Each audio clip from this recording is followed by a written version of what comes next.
Happy May 9th, everybody. Welcome into the High Stakes Fantasy Football Show presented by myffpc.com. That's myffpc.com. I am your host, Eric Balkman. You may know me from the RotoViz High Stakes Lowdown, the High Stakes Fantasy Football Hour, and, of course, the Fantasy Football Players Championship. Follow me on Twitter at Eric Balkman, EricBalkman. Want to welcome in my guest host for this evening, the original IDP Shark himself. He's been all over, one of the most experienced players in the industry. You follow him on Twitter at IDP Sharks. From Bleacher Report, it is Gary Davenport. Gary, welcome in and a happy Thursday evening to you, my friend. No, glad to be here. How was draft season for you? I always ask every analyst that comes on. It's probably going to be overwhelming with all the amount of work that goes into it. Obviously, landing spots. I know right after the NFL draft, you already were producing content for Bleacher Report about the top 50 rookie rankings and getting it out there. That's got to be taxing, man, right? Oh, yeah, and I do it for both sides of the ball, and I'm still, trying to get IDP rankings and projections, and, by the time the draft gets here, I can't wait. I'm like, all right, let's get the draft going. Let's get this draft season. It's time to go. And then it ends, and you stare at that mountain of work that you've got to do, and you're like, okay, maybe another week or two would have been okay. But, I love what I do for a living, and what do they say? If you love what you do, you'll never work a day in your life. You'll never work a day in your life. That is 100% correct. Coming up on tonight's show, Gary and I are going to tackle the newest ADP movers in the FFPC Best Ball Tournament, the Fantasy Pros Championship. We're going to talk about some targets and fades in both of those contests as well. We're also going to talk about the fantasy fallout from the NFL draft. We'll get into players like Odunze, AD Mitchell, Bucky, Irving, JJ McCarthy, Brock Bowers, and then we'll kind of close things out tonight with the draft day winners and losers. Who were they? Trey, Benson, Marvin Harrison, Malachi Corley, Jatavian Sanders. We'll have our takes on all those players. That is going to be the show tonight. I want to remind everybody that if you're looking to put this knowledge to good use, check out the Fantasy Pros Championship over at myffpc.com. There's $1 million grand prize there. It's a $6 million plus prize pool. myffpc.com is also where to go for the FFPC Best Ball Tournament, a $300,000 grand prize this year and just $125 entry fee. If you want to play the Superflex version of that, you can do that as well. myffpc.com, the Superflex Best Ball Tournament, now with a $100,000 grand prize at just a $35 entry. Check out the Empire Leagues and Dynasty Leagues that we'll tell you about later on in the show over at myffpc.com. Shout out to our producer, Matt Deutsch, and let's get things rolling here. If you had Rashee Rice on your bingo card of having another run-in with the law, congratulations, you're checking off that square. I didn't foresee this coming, especially after what we saw earlier in the offseason, but it happened again. WFAA News reports that the Chiefs wide receiver Rashee Rice is now under investigation for an alleged nightclub assault. Now, according to the Dallas police, it took place early Monday morning this week. He allegedly struck a photographer in a nightclub called Lit Kitchen. Now, we don't know a whole lot beyond that at this point, but this is the second time this offseason that Rashee Rice has found himself in legal trouble. And quite frankly, he didn't even make it 2 months, Gary, without being in the police blotter again after being in that high-speed multi-vehicle crash. 8 charges have been filed against him on that. This is pretty concerning. Prior to this, we found out that some people were whispering, some people shouting that it's going to be a half-season suspension for Rashee Rice. At this point, Gary, mother of God, I mean, this is 2 significant incidents. What's going to happen with Rice? How do we treat him for fantasy? Is he just a simple fade, or is this more nuanced than that?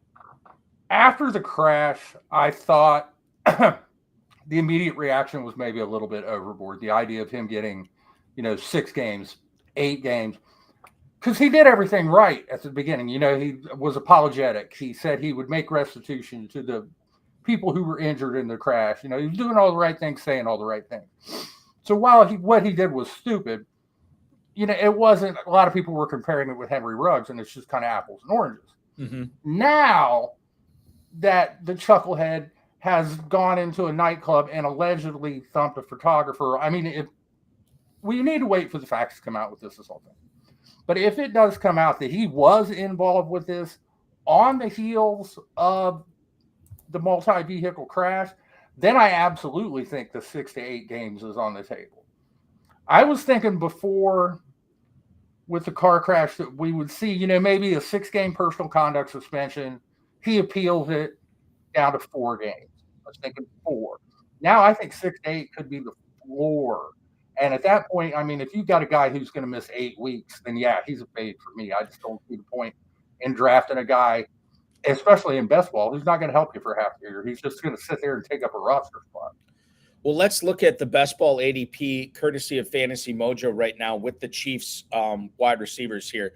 So over the last, last 5 days in the FFPC best ball tournament, you are looking at Rashee Rice, and I think you're going to say, hey, yeah, Bulky, you're not drafting Rashee Rice here. He's wide receiver 32 at the 606. You're staying away from him there, right? Oh, yeah, I'm not touching him that early. Okay, now this is interesting because 2 other wide receivers for the Chiefs are going slightly behind him at that spot. Wide receiver 34 at the 6'10 is Marquise Brown. Wide receiver 36 at the 702 is Xavier Worthy. We'll get into him a little bit more later on in the program. But do you like either one of those guys, given that they're still going behind Rice? They're his real-life teammates, and they're both going less than a round after Rice right now. And as far as we know, Gary, these guys are playing all 17 games this season. Right. I'd be inclined to lean Brown there, if only because he's a more proven commodity. I do expect that Xavier, the more bad things that come out about Rashee Rice, the more Xavier Worthy's ADP is just going to climb. Because people are naturally attracted to rookies in fantasy football anyway. It happens every year. Mm-hmm. People fall in love with the shiny new toy. But for that value, yeah, give me Marquise Brown. I mean, it seems like Marquise Brown has just kind of been, it's almost been forgotten that he signed with the Kansas City Chiefs in the offseason. And this is a guy that we've seen can put up big numbers and that we've seen can be a number 1 wide receiver. So, yeah, for my money, what can Brown do for you? Yeah. So, and at that point, like, okay, I should ask you this too. Xavier Worthy, wide receiver 36 of the 702, you envision his ADP rising.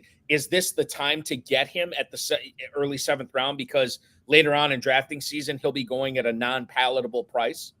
Oh, yeah. I think any Chiefs receiver not named Rashee Rice. I mean, we're going to see Rice plummet and everybody else go up. So if you can get him at value now, yeah, pull the trigger. So it's not going to get any better. It's going to get worse for the guys that are actually going to be out there. Now, off the field, it's going to get worse for Rice, probably much worse. Right. Alex P. Keaton hanging out on YouTube watching us tonight. He brings up a couple of things that I think we should bring up. He doesn't think a half-season suspension is likely, and he's unlikely to get suspended this year. The CBA requires the case to be resolved or the NFL to complete its investigation. He brings back the Alvin Kamara thing where he beat up a guy, 3-game suspension, 2 years after the incident, and it was captured on video. Tyreek Hill in 2019, he had the domestic violence case and got 0 suspension because the case was dropped. Is there any inkling from you with Rice to say, okay, I think that the wheels of justice and the NFL are going to move slowly on this as well? Or is there reason to believe that this is going to move faster than maybe those 2 cases? I think we just need bad things to stop happening. Rashee Rice needs to keep his name out the newspaper for a little while because it just looks bad. It's not. I would love if the NFL had a disciplinary policy that was uniform and, every time something happened, we could accurately predict based on what has happened in the past, what is going to happen to that player. That is not the world we live in. We live in the world of Roger Goodell's wheel of discipline. So he'll give it a spin, and you may well be right. I wouldn't be stunned if Rashee Rice doesn't serve a suspension until later in the season, doesn't serve a suspension at all. I also wouldn't be stunned if just the optics of the situation essentially force Goodell into taking action, because the NFL can conclude their investigation whenever they feel like it. If Roger Goodell wants to act, he can act, and he doesn't necessarily have to suspend Rice to do that. People also have to take into consideration the fact that the commissioner exempt list could be in play. Mm-hmm. That's another good point too. I can't believe I'm saying this, but the Rashee Rice thing, again, a new chapter, and we're far from over on that. Another wide receiver who has been in the news, at least thankfully for non-legal issues, is Brandon Ayuk. Ian Rappaport went on the NFL Network yesterday and said that the 49ers are still focused on keeping Brandon Ayuk on their team for the long term. Now, there have been rumors and whispers saying that the 49ers were trying to trade him before the NFL draft this year, as well as during the NFL draft this year. However, Rappaport says that the Niners view Ayuk as a, quote, key piece of the offense, and they don't want to send him to another team. John Lynch, also the GM, said that he denied reports that the team was talking about trading Ayuk prior to the NFL draft. Ayuk could get the Devontae Smith deal, who signed a 3-year contract extension worth up to $75 million. It sounds like Ayuk is going to be staying with the team. Obviously, the bulk of free agency is done this year, Gary. The draft is done for this year. A lot of teams have already staked their claim on what they want to do with their teams. Brandon Ayuk, currently wide receiver 13 at the 305. It's solidified a little bit in the FFPC Best Ball Tournament ADP. He might have even climbed a little bit. I'd have to look at that. But in the middle of the third round, for a guy that now seems like he is going to be a Niner this year, how do you feel about that ADP with Ayuk going off the board after 12 other receivers in the middle of the third round? That sounds about right. I mean, it might be just a tad high for my taste at the very top of the wide receiver 2 rankings for Ayuk, but he's safe for 2024. I don't expect there to be, some last minute trade that happens over the summer that won't benefit the 49ers until the 2025 draft anyway. I mean, at this point, if they were going to trade him, they would have already traded him before this year's draft. And if nothing else, I think the 49ers may be looking at it as, hey, we've got all these guys this year. We just went to overtime in the Super Bowl. I mean, we're about as close as you can be without getting that ring on your finger. So let's take one more run at it. And then, we'll worry about Ayuk next offseason. Right. Maybe he'll walk. Maybe they'll sign him to an extension. Maybe they'll apply the franchise tag. I do know they have some tough decisions coming down the road because after this year, Brock Purdy is going to be eligible for an extension, and I'm pretty sure he's going to want more than the $11.50 an hour that he's getting right now. And that's going to mean some hard decisions around the roster. But for this year, yeah, I don't think we need to worry about Brandon Ayuk's value has stabilized, I think. I don't expect there to be any major shakeups in that San Francisco offense. They're going to run it back one more time and see if they can finish it off and win a Super Bowl. We'll talk about Ricky Pearsall coming up before we sign off tonight. Gary, do you have a strong feeling when I tell you about Ayuk and Samuel? I wouldn't say they're going back to back, but Ayuk is wide receiver 13 in the middle of the third, like I said, in the FFPC Best Ball Tournament ADP. Deebo Samuel going a little bit behind him. He's going at the 402 as wide receiver 19. You may or may not have the opportunity to draft both of them. I don't know if I would draft both of them in a Best Ball tournament like this. But your thoughts on Ayuk versus Samuel this year? Who is the correct 49ers receiver to draft? I would rather have Ayuk by a fair margin, to be honest. I don't know that I want Deebo Samuel as a top 20 wide receiver. It's just his role in that offense has changed. When he was at his best, when he was wreaking fantasy havoc, they were moving him all over the place. He was a de facto running back a lot of the time. They were scheming ways to get Deebo Samuel the ball. And since Christian McCaffrey arrived in the Bay Area, they just haven't been doing, Deebo's role on the ground has kind of evaporated. It seems like all he does now is catch, bubble screens and 4 or 5 yard passes. And he's become like a chain mover. He's more wide receiver 3/4 than mid-range wide receiver 2 to me. But people see that name, Deebo Samuel, and they think of what happened in, 2021, 2022. And they think that Deebo Samuel's coming back. And I don't believe he is this year. Yeah, I think we'll see similar to what we saw last year. I think you could be very right on that too. And Samuel has fallen, but has he fallen far enough? Maybe not for my liking, and obviously not enough for yours, Gary, too. And I agree with you on that. To keep it on the wide receiver tip, and this time we'll talk about a wide receiver who's actually changed uniforms for 2024, and that is one Calvin Ridley. Now, Kevin Clark, who reported on this was about a month and a half ago, but I think it's still worth talking about. I don't think we've talked about it on this show at all. Brian Callahan, the new Tennessee Titans head coach, said that Calvin Ridley's role in Tennessee is going to be, quote, very similar to Jamar Chase's role in the Bengals offense. Now, remember, this is interesting that Callahan would say this because he was the OC in Cincinnati with Jamar Chase. That would mean more stuff, intermediate routes. It's going to be more routes that Calvin Ridley will be catching or be running from the slot. And this is a little bit different than what he was doing in Jacksonville last year. He's running on the sideline, deep sideline routes. And the targets that he got were not exactly high percentage. And he still had a really good season last year. I whiffed on him. I did not draft him in enough spots last year, and I totally regret that. If he's going to see stuff over the middle this year, Gary, it's obviously going to change what Calvin Ridley's fantasy production looked like from 2024 back to 2023. This is going to be a situation where Calvin Ridley might get his wish. He wants to run all the routes. He might have the opportunity to do that in Tennessee. He's being drafted right now as wide receiver 37 at the 709. This is right around Xavier Worthy and Rome Odunze, Deontay Johnson going in that spot as well. Calvin Ridley at the 709, based on what his head coach just said, are we under drafting him right now? Maybe a little. Honestly, I'm a little surprised to hear that his ADP was that low. And I mean, I know the reason why. It's because, do we know, is Will Levis's role going to be similar to Joe Burrow's in the Tennessee Titans offense? Because it's all about, wide receivers only as good as the quarterback throwing him the ball. But I mean, if you believe at all that Levis can be even an adequate NFL starter, then getting Calvin Ridley's upside as a high-end wide receiver 4, I'd roll those dice. Yeah, and I think, a lot of the questions I had last year, Gary, have been answered. Ridley hadn't played in the NFL in 2 years, or almost 2 years. He was going to a new offense, a new quarterback, a new OC, a new team, a new head coach, all this brand new stuff, and he handled it with flying colors. So for me to be down on Ridley last year with my process, I get why I was. But now I don't have those same concerns. He had a brand new team, new OC, new head coach, new quarterback, new everything last year, and he was great. Why can't he do it again this year with Tennessee? So and the fact that he's going later in drafts too, as wide receiver 37 in the mid to late 7th round. He's going later this year, which is another reason I think we can look at him there again, as you said, as a high-end number 4 receiver. I'm on board for that.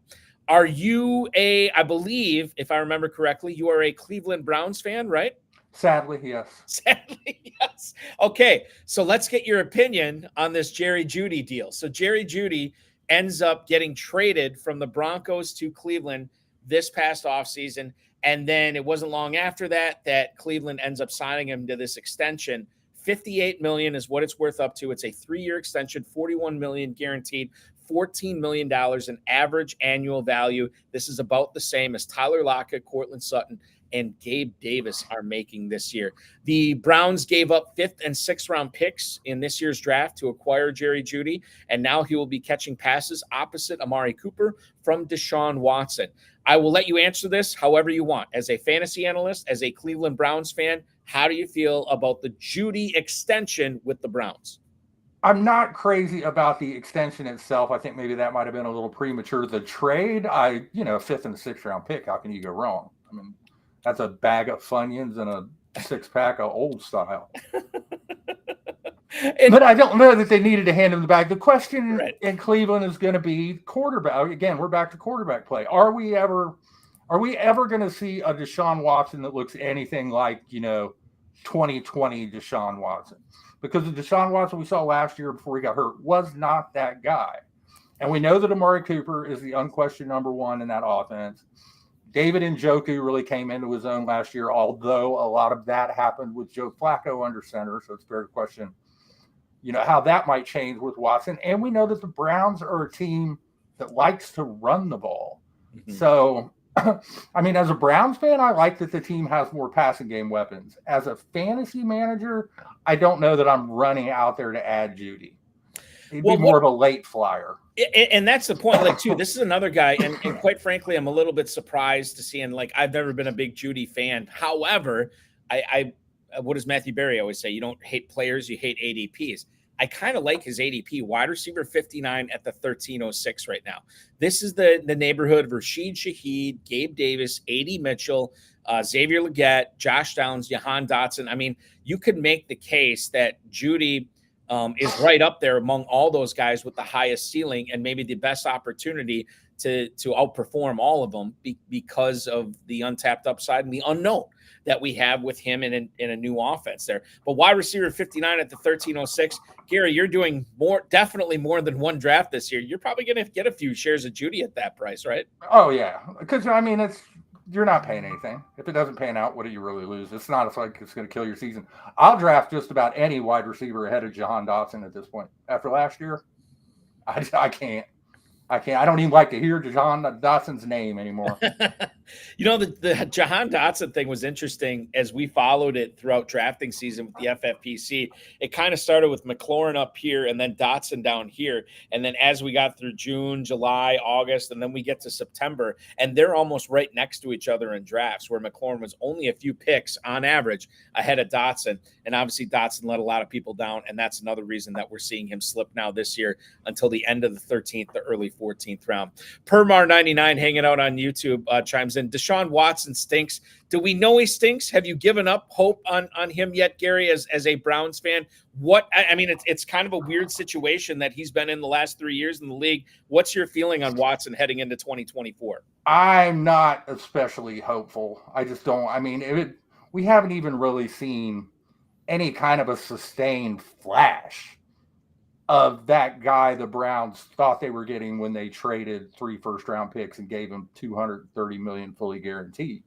That said, I mean, there's nothing the Browns could really do about it. They're married to the guy for 2 more years after this season. So, and it doesn't necessarily give one a ton of confidence when you see Cleveland go out and give quite a bit of money to Jameis Winston to be his backup. That's a good point. Yeah. Yeah, excellent point there too. And honestly, if it doesn't work out with Watson, we know Winston is capable of slinging it. And I know there's a lot of people who owned, guys like Chris Olave, Juwan Johnson, Rashid Shaheed in New Orleans last year that were hoping for Jameis Winston to get in the game because you knew, he's going to throw a few picks, but he's also going to pump the ball down the field and churn up some yards as well. We've been talking a lot of receivers here in this first segment, Gary. Let's shift over to running back. And the running back situation that everybody was paying attention to in the NFL draft this year was the Dallas Cowboys. Even going into day 2, Jerry Jones was talking up Jonathan Brooks and how much they liked him. It didn't happen, and now Ezekiel Elliott is back in the fold in Dallas. He returns to the Cowboys on a 1-year contract after spending 2023 in New England, as he was basically their number 1 running back for December. Elliott's yards per carry last year dropped to 3.5. That was a career low. His yards after contract per rush, 2.54. That's all right. We don't bat an eyelash at that. His career mark was 2.85, so we get it. This will be his 9th year in the league. And again, he has a chance to lead this Cowboys backfield that's made up of guys like Rico Dowdle, Deuce Vaughn, Tony Pollard no longer there as well. Your thoughts on Ezekiel Elliott now in Dallas? As I read off his ADP to you, you can get Ezekiel Elliott as the running back 43 at the 1202 in the FFPC best ball tournament right now. Starting running back at running back 43 sounds pretty decent, right, Gary?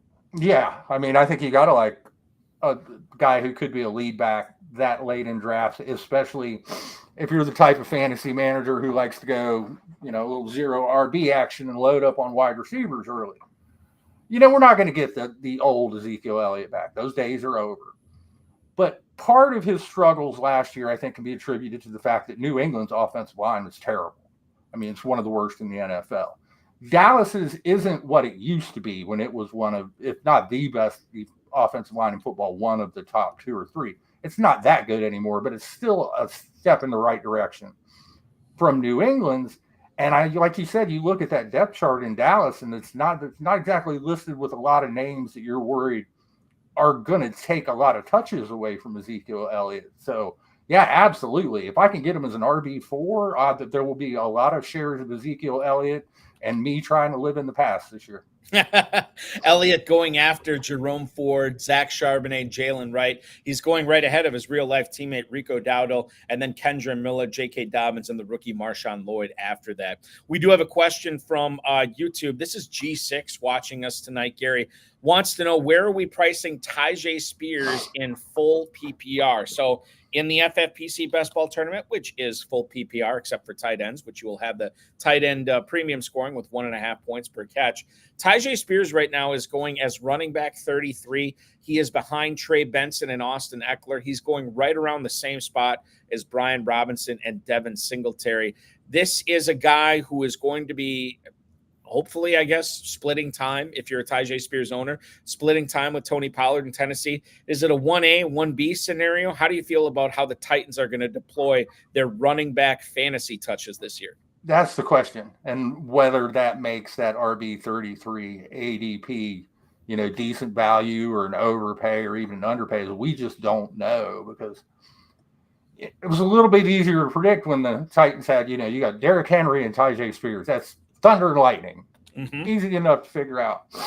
Now they've got Pollard and Spears, and they're two backs that kind of have similar skill sets. So will it be 1A, 1B? Will it be kind of a hot hand situation?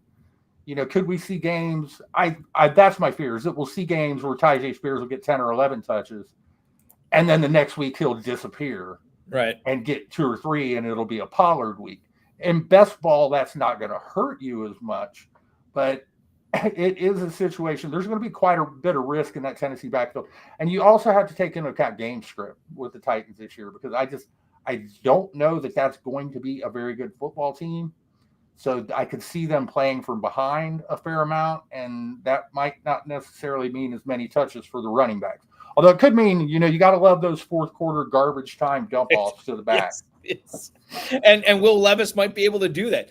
Do you have a preference between the Tennessee running backs? I'll tell you right now, they're not going that far off from each other. Tony Pollard, running back 28 at the 8-11. Tyjae Spears, like I said, running back 33 at the 9-12. So they about a round separates them. Would you rather go the cheaper way with Spears, or do you not have a strong feeling either way on these Titans running backs? I think I might go the cheaper route with Spears. What we saw from Pollard, last year Pollard got his audition. He got his opportunity to be the guy. And I mean, he wasn't terrible, but he wasn't great either. And Tyjae Spears is a little bit more of an unknown commodity, but if Pollard comes out there and struggles, maybe we could see a situation where Spears is the guy who emerges as the number one back, in which case, he'll be value. Like I said, either of those backs, and it doesn't surprise me that they're coming off the board in a pretty similar situation. There's going to be some risk involved. I mean, there's upside there too, but those are not picks for the risk averse. Right. Yeah, that is a good point. That is a very good point regarding that. And if you want to win $300,000, you might want to take a chance on a couple of shares of Spears, a couple of shares of Tony Pollard, and see what happens there. Keeping it on the running back tip here, Gary, let's talk about Saquon Barkley, who made big-time news in the free agency in the NFL this year by signing a 3-year, $37.8 million contract. Adam Schefter from ESPN reported that Saquon Barkley is going to get $26 million fully guaranteed at signing, which is kind of a rarity for running backs in contracts in the NFL these days. So you have a situation where you move from Kenneth Gainwell, Boston Scott, those types of players in Philadelphia. Obviously, DeAndre Swift was there last year as well. You move on to Saquon Barkley this year. Not a spring chicken anymore, but certainly not at the Frank Gore level of experience either. Saquon Barkley right now, running back 5. Again, this is the FFPC best ball tournament. Running back 5 at the 202. To me, I'd be a little bit I would probably stay away from that. I'll just tell you right now, I'm a little bit nervous. As many people will think this is going to be Barkley's best year ever because he's running behind the best offensive line he's ever had. This is the best offense he's ever played on. I still think about the tush push with Jalen Hurts. I still think about all the other weapons that Philadelphia had that New York didn't have, and they don't need to focus and feature Barkley this year as much as the Giants have. And I feel like a lot of people are looking at the ceiling, and that's why he's going at the 1-2 turn. That's probably a little bit too rich for my blood. How do you feel about Barkley? I agree with you 100%. I think people are looking at the situation and looking at what he was able to do behind a Giants offensive line that was just dismal. I'm actually dismal is probably being kind. And going to Philadelphia, a much better team, and they're expecting, they're drafting him as a top 5 running back. They're expecting elite numbers. And that feels a lot closer to Barkley's ceiling than his floor for me. And you can't discount, this is a player who does not have an insignificant injury history, too. So as the 5th running back off the board, I can't imagine that he would be on many of my rosters. Now, if he drops, if we were talking RB8, RB9, it might be a little bit different conversation. But RB5, to me, like I said, you don't want to draft players at ceiling. Because then they have to perform up to those expectations you had just to meet the draft cost. You want to get guys down here. You don't want to have to pay retail. You want to go to Dollar General. You don't want to have to go to Macy's. Dollar General is how many 6-figure and now 7-figure champions have been created in the FFPC is by hitting on these dollar store bargains. And not necessarily that Barkley's Permar 99 is saying you easily take Jonathan Taylor and Jahmyr Gibbs over Barkley. Gibbs is actually going at the 110 right now, so he's got his value really pumped up. Taylor is going right behind Barkley as running back 6. But if you're looking at running back 8 or running back 9, let's just flip-flop spots. And running back 8 is Kyron Williams. Running back 9 is Devon Achane. You put Barkley in either one of those spots. Okay, well, Barkley should be getting way more touches than Devon Achane this year for sure, and maybe more than Kyron Williams as well with the addition of Blake Corum, who we'll get into a little bit later. But Barkley at the 202, again, it feels like you're paying sticker. I'm going to wait for the discount and before I start drafting Barkley. Maybe the discount comes, maybe it doesn't, and I'm fine with missing out on Barkley at the 1-2 turn. We talked receivers, we talked running backs in the segment. Let's get into one quarterback issue, and that's Las Vegas, Gary. Las Vegas Raiders, rumored to be drafting a quarterback, never really came to be in the NFL draft, and now it's down to Aiden O'Connell and Gardner Minshew. Aiden O'Connell is at the 1802. Gardner Minshew is at the 1906. These guys are going way late in the FFPC best ball drafts. Best ball, can't change your roster, obviously. So who is the right quarterback? If you already have 2 quarterbacks, or maybe you go with an elite quarterback, would you rather have O'Connell or Minshew? Who is going to be the correct Raiders best ball quarterback to draft this season? Oh, give me Minshew mania. I'm a sucker for the mustache. I just think the Raiders have a higher ceiling with Minshew under center. I mean, yes, O'Connell started 10 games last year, won half of them, which was decent. But he only threw, I think, 12 touchdown passes. There's just no ceiling. You're not going to see a wide open passing attack and Aiden O'Connell racking up stats, and he's just not going to help fantasy managers. Where I think Minshew is going to turn the ball over more than O'Connell would, but I think he gives the Raiders a better chance to win. I expect Gardner Minshew to be the week 1 starting quarterback for the Raiders. And one of my colleagues at Bleacher Report, Moton, I mean, he's plugged into all things Raiders, does Raiders live streams 2 or 3 times a week. He's driving the Raider Nation bandwagon. He thinks it's going to be Minshew too. I mean, O'Connell's fine, and he'll probably have a long career in the NFL as a backup, but he's more of a low upside backup, where I think Minshew at least gives you, Gardner will go out there and grip it and rip it a little bit. Sometimes that's good. Sometimes that's bad. And that's what, again, this goes back to the Jameis Winston conversation, right? This is a guy that's willing to put the ball in harm's way to move the ball down the field and to put up stats. Not necessarily that he wants to put up stats, but he wants to score touchdowns. Winston does, Minshew does. And by the way, we're going to get into more with the Raiders here. Permar 99 saying Brock Bowers is going to eat with that motion offense. We actually are going to talk about Brock Bowers coming up. We just talked about Saquon Barkley. He's no longer in New York. Who is in New York? Who do we need to be concerning ourselves with for the FFPC best ball tournament as far as that backfield goes? We'll get into Blake Corum, Curtis Samuel I want to touch on as well. This is all FFPC draft targets and fades coming up when the High Stakes Fantasy Football Show rolls on. He's Gary Davenport from Bleacher Report. I'm Eric Balkman. You're watching the Better Sports Network. Back in a flash.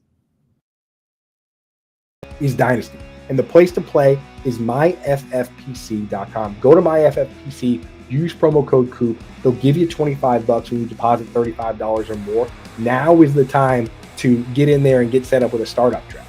Now is the time, now that the rookies and everyone are set, because you can go in and you can start the draft, and you draft your Justin Jeffersons and Jamar Chases, and now that we know where the rookies are and where they're landing, you get going on that. So you want to try and set a startup draft for this week coming up if you're not involved yet. So go get involved. Use the QR code here or use the promo code that's in the link in the description here and get yourself going on Dynasty so you can really enjoy these players and draft the players you believe in. If you like Michael Penix Jr., you got to play Dynasty because you got to wait for him, but the payoff is big. And same with like Pearsall and Jackson Smith and Jigba and all these guys. Get in and do that. And I'll tell you what, the orphan leagues over there that we've been talking about, those all got bought up. They're actually all sold. People from this show I know took over a bunch of them. So right now, startups is the way to go. That's the way to rock and roll. It is startup season. Startup season and rookie draft season. That's what's up. Get set up at myffpc.com. Use promo code COOP. They'll give you $25 when you deposit $35 or more and give you a leg up. No dealing with chasing around your friends and making them pay dues and having your buddy be like, oh, dude, I got to quit the league because I got a dog and I can't pay attention no more and I don't want to do trades. Forget all that. You can play online, MyFFPC, high stakes, low stakes, whatever you want to do with experts. And if somebody leaves the league, it goes in that orphan pool and somebody picks it up. The league has never been disbanded on FFPC.com. That's directly from Eric Balkman over there has told me that. So that's what's up. Get set up.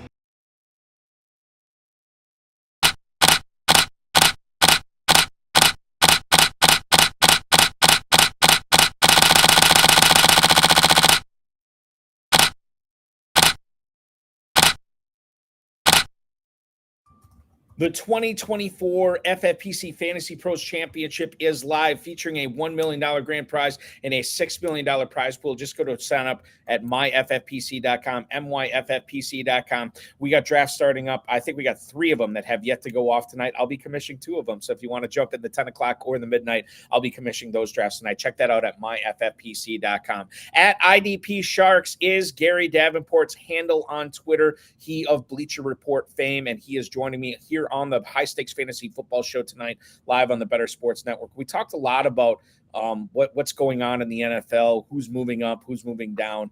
One of the guys that we didn't talk about, our producer Matt Deutsch brought this up to me before the show, and I can't believe I didn't put him on the rundown. Talking about Raiders, which we just were. What about Zamir White, Gary? The Raiders ended up grabbing Alexander Mattison in free agency. They drafted Dylan Lobb late in the NFL draft, but they did not take a running back at all on day 1 or day 2, which are the 2 premium days to take a running back in the draft.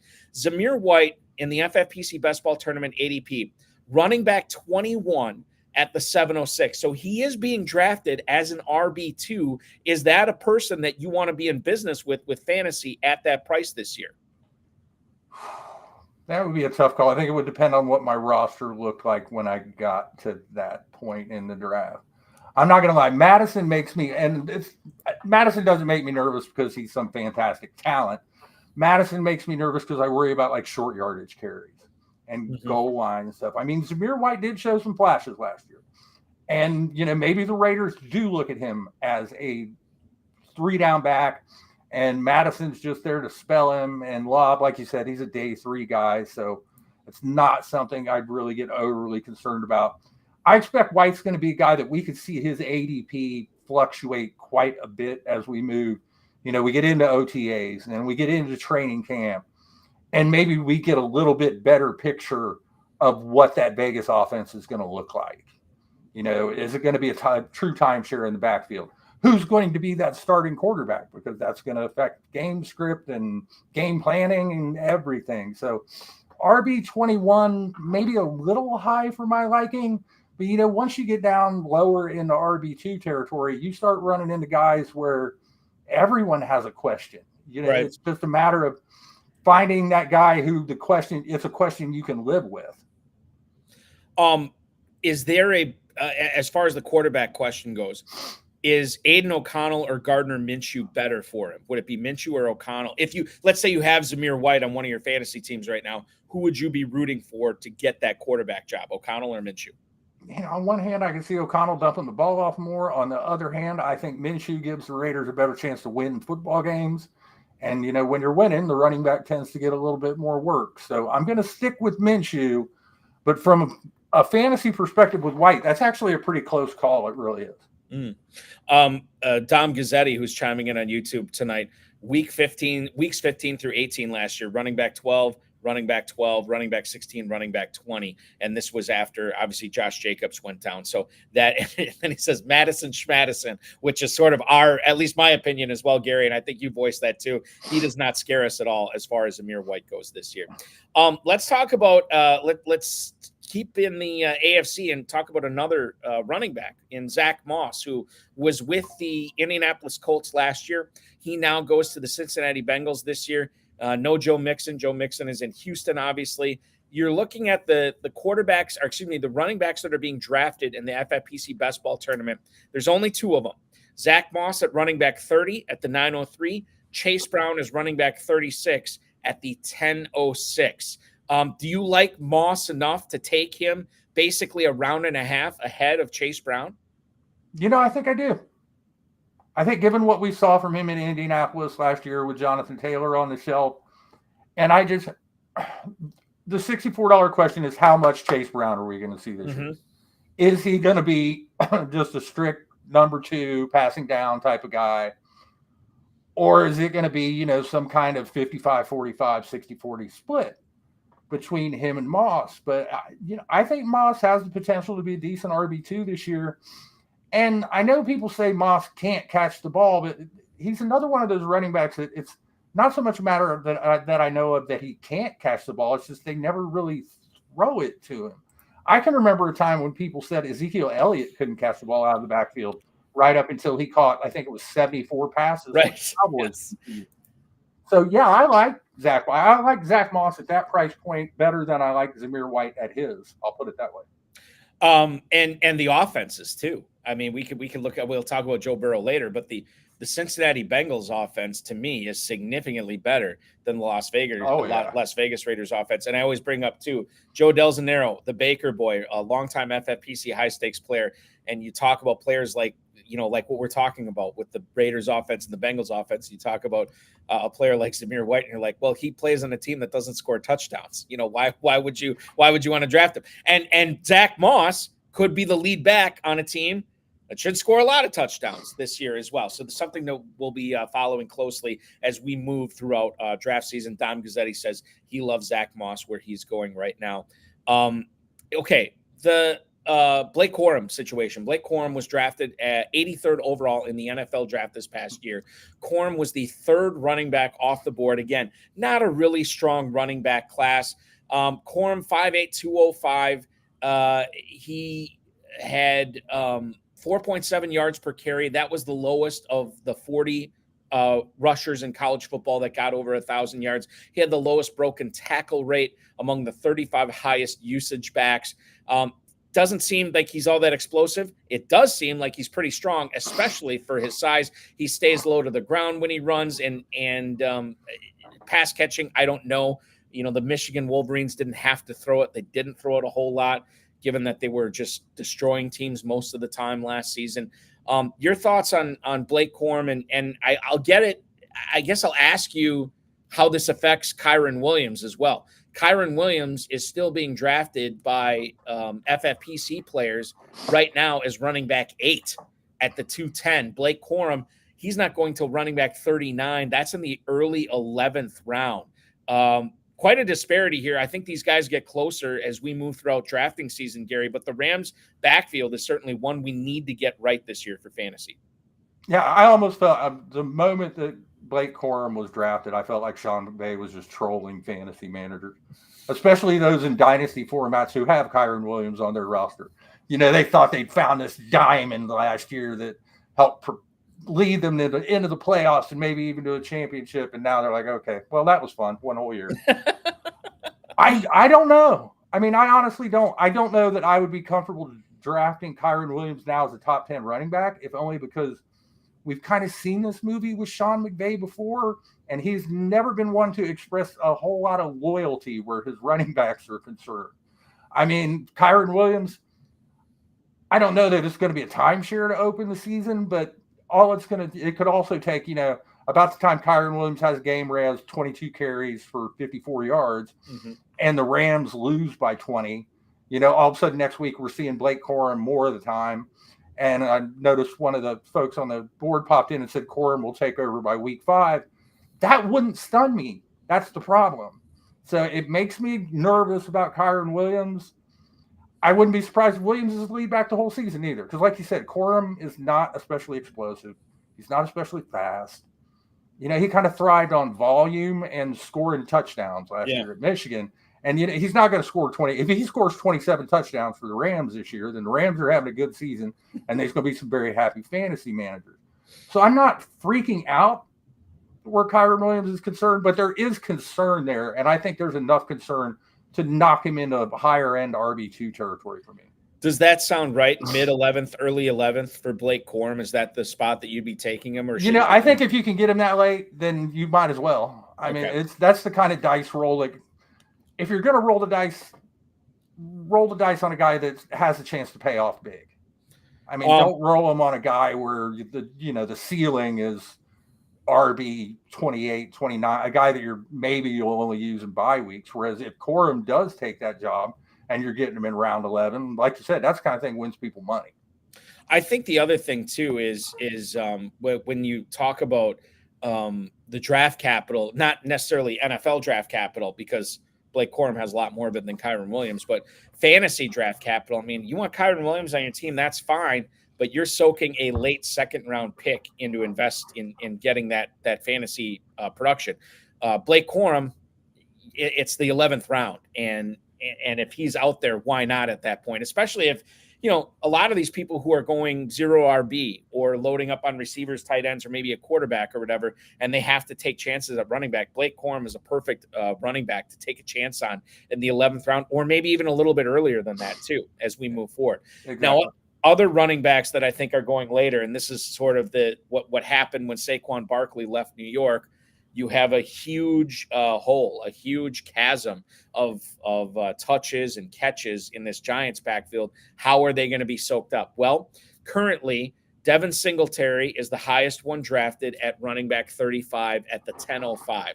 Tyrone Tracy, who was drafted by the Giants, the former wide receiver at Iowa turned running back at Purdue. I believe I have that right. I could be mixing up the colleges. But Tyrone Tracy, running back 54 at the 15:04. So basically 5 rounds behind Singletary. And then, oh, by the way, 3+ rounds after that, we have Eric Gray out of Oklahoma, the sophomore running back that everybody was drafting in Dynasty League super late last year. He's running back 70 in this format. Those are the 3 running backs being drafted by fantasy players in the FFPC best ball tournament right now. I guess we can focus on Singletary and Tracy. If you want to talk about Gray, that's cool too. But Singletary in the 10th, Tyrone Tracy in the 15th. Either one of these guys a target or a fade for you, Gary? You know, I might take a flyer on Tracy, but I like Singletary in the 10th. He wasn't bad last year in Houston. Before last season, I was pilloried online because I said that I thought Devin Singletary by the end of the season was going to have more fantasy points than Dameon Pierce was. And everyone, did last July and August, it was Dameon Pierce breakout season. Dameon Pierce is going to roll. And, by the end of the season, it was Singletary. He's not an exceptional talent, but he's a capable NFL running back that can do just about everything somewhat well. You can run between the tackles, catch the ball a little bit. He's a pretty good pass protector, which can help keep you on the field. So, I mean, I'm not expecting Devin Singletary to be a league winner, but if you can get a guy like that who's got some RB2 potential well outside RB2 territory, that would be another kind of target where, again, if you're going 0 RB or maybe hero RB and you draft one in the first or second round and then just bang away at wide receivers for 3 or 4 rounds, that's the kind of guy I'd be looking at. I know it's hard to get excited about it really is, but any Giants fantasy player, you just kind of look at the roster and you're like, oh, you look at Malik Neighbors, even Malik Neighbors, you're like, man, I want to get excited about you, but you're catching passes from Daniel Jones and he has like half a second to throw the ball before he gets murdered every down. Right. But I see some value there with Singletary this year. But this is lighting up the chats right now. So Permar99 says that Tracy's going to take over. He can pass block. He can catch. Says he has a clear path. Dom Gazzetti says the O-line scares him, which is why he says he's loving Malik Neighbors. But to your point, Gary, he says Singletary where he's going in the mid-10th round, he is a no-brainer. And if Tracy, I mean, I guess I should ask you too, regarding Tyrone Tracy, if this is a guy that can pass block and he's catching passes, Brent Studebaker chiming in on Facebook too, if he's the pass catching back and the Giants are throwing, I mean, there's a lot to like in best ball in the 15th round with Tracy as well. Right. Now, I would like to see him pass protect at the NFL level because I've seen a lot of college running backs who were supposedly decent pass protectors that got to the NFL and turned into turnstiles. But, that's the thing with rookies. You never really know until we see it. The converted wide receiver skill set would seem to lend itself to a third down role.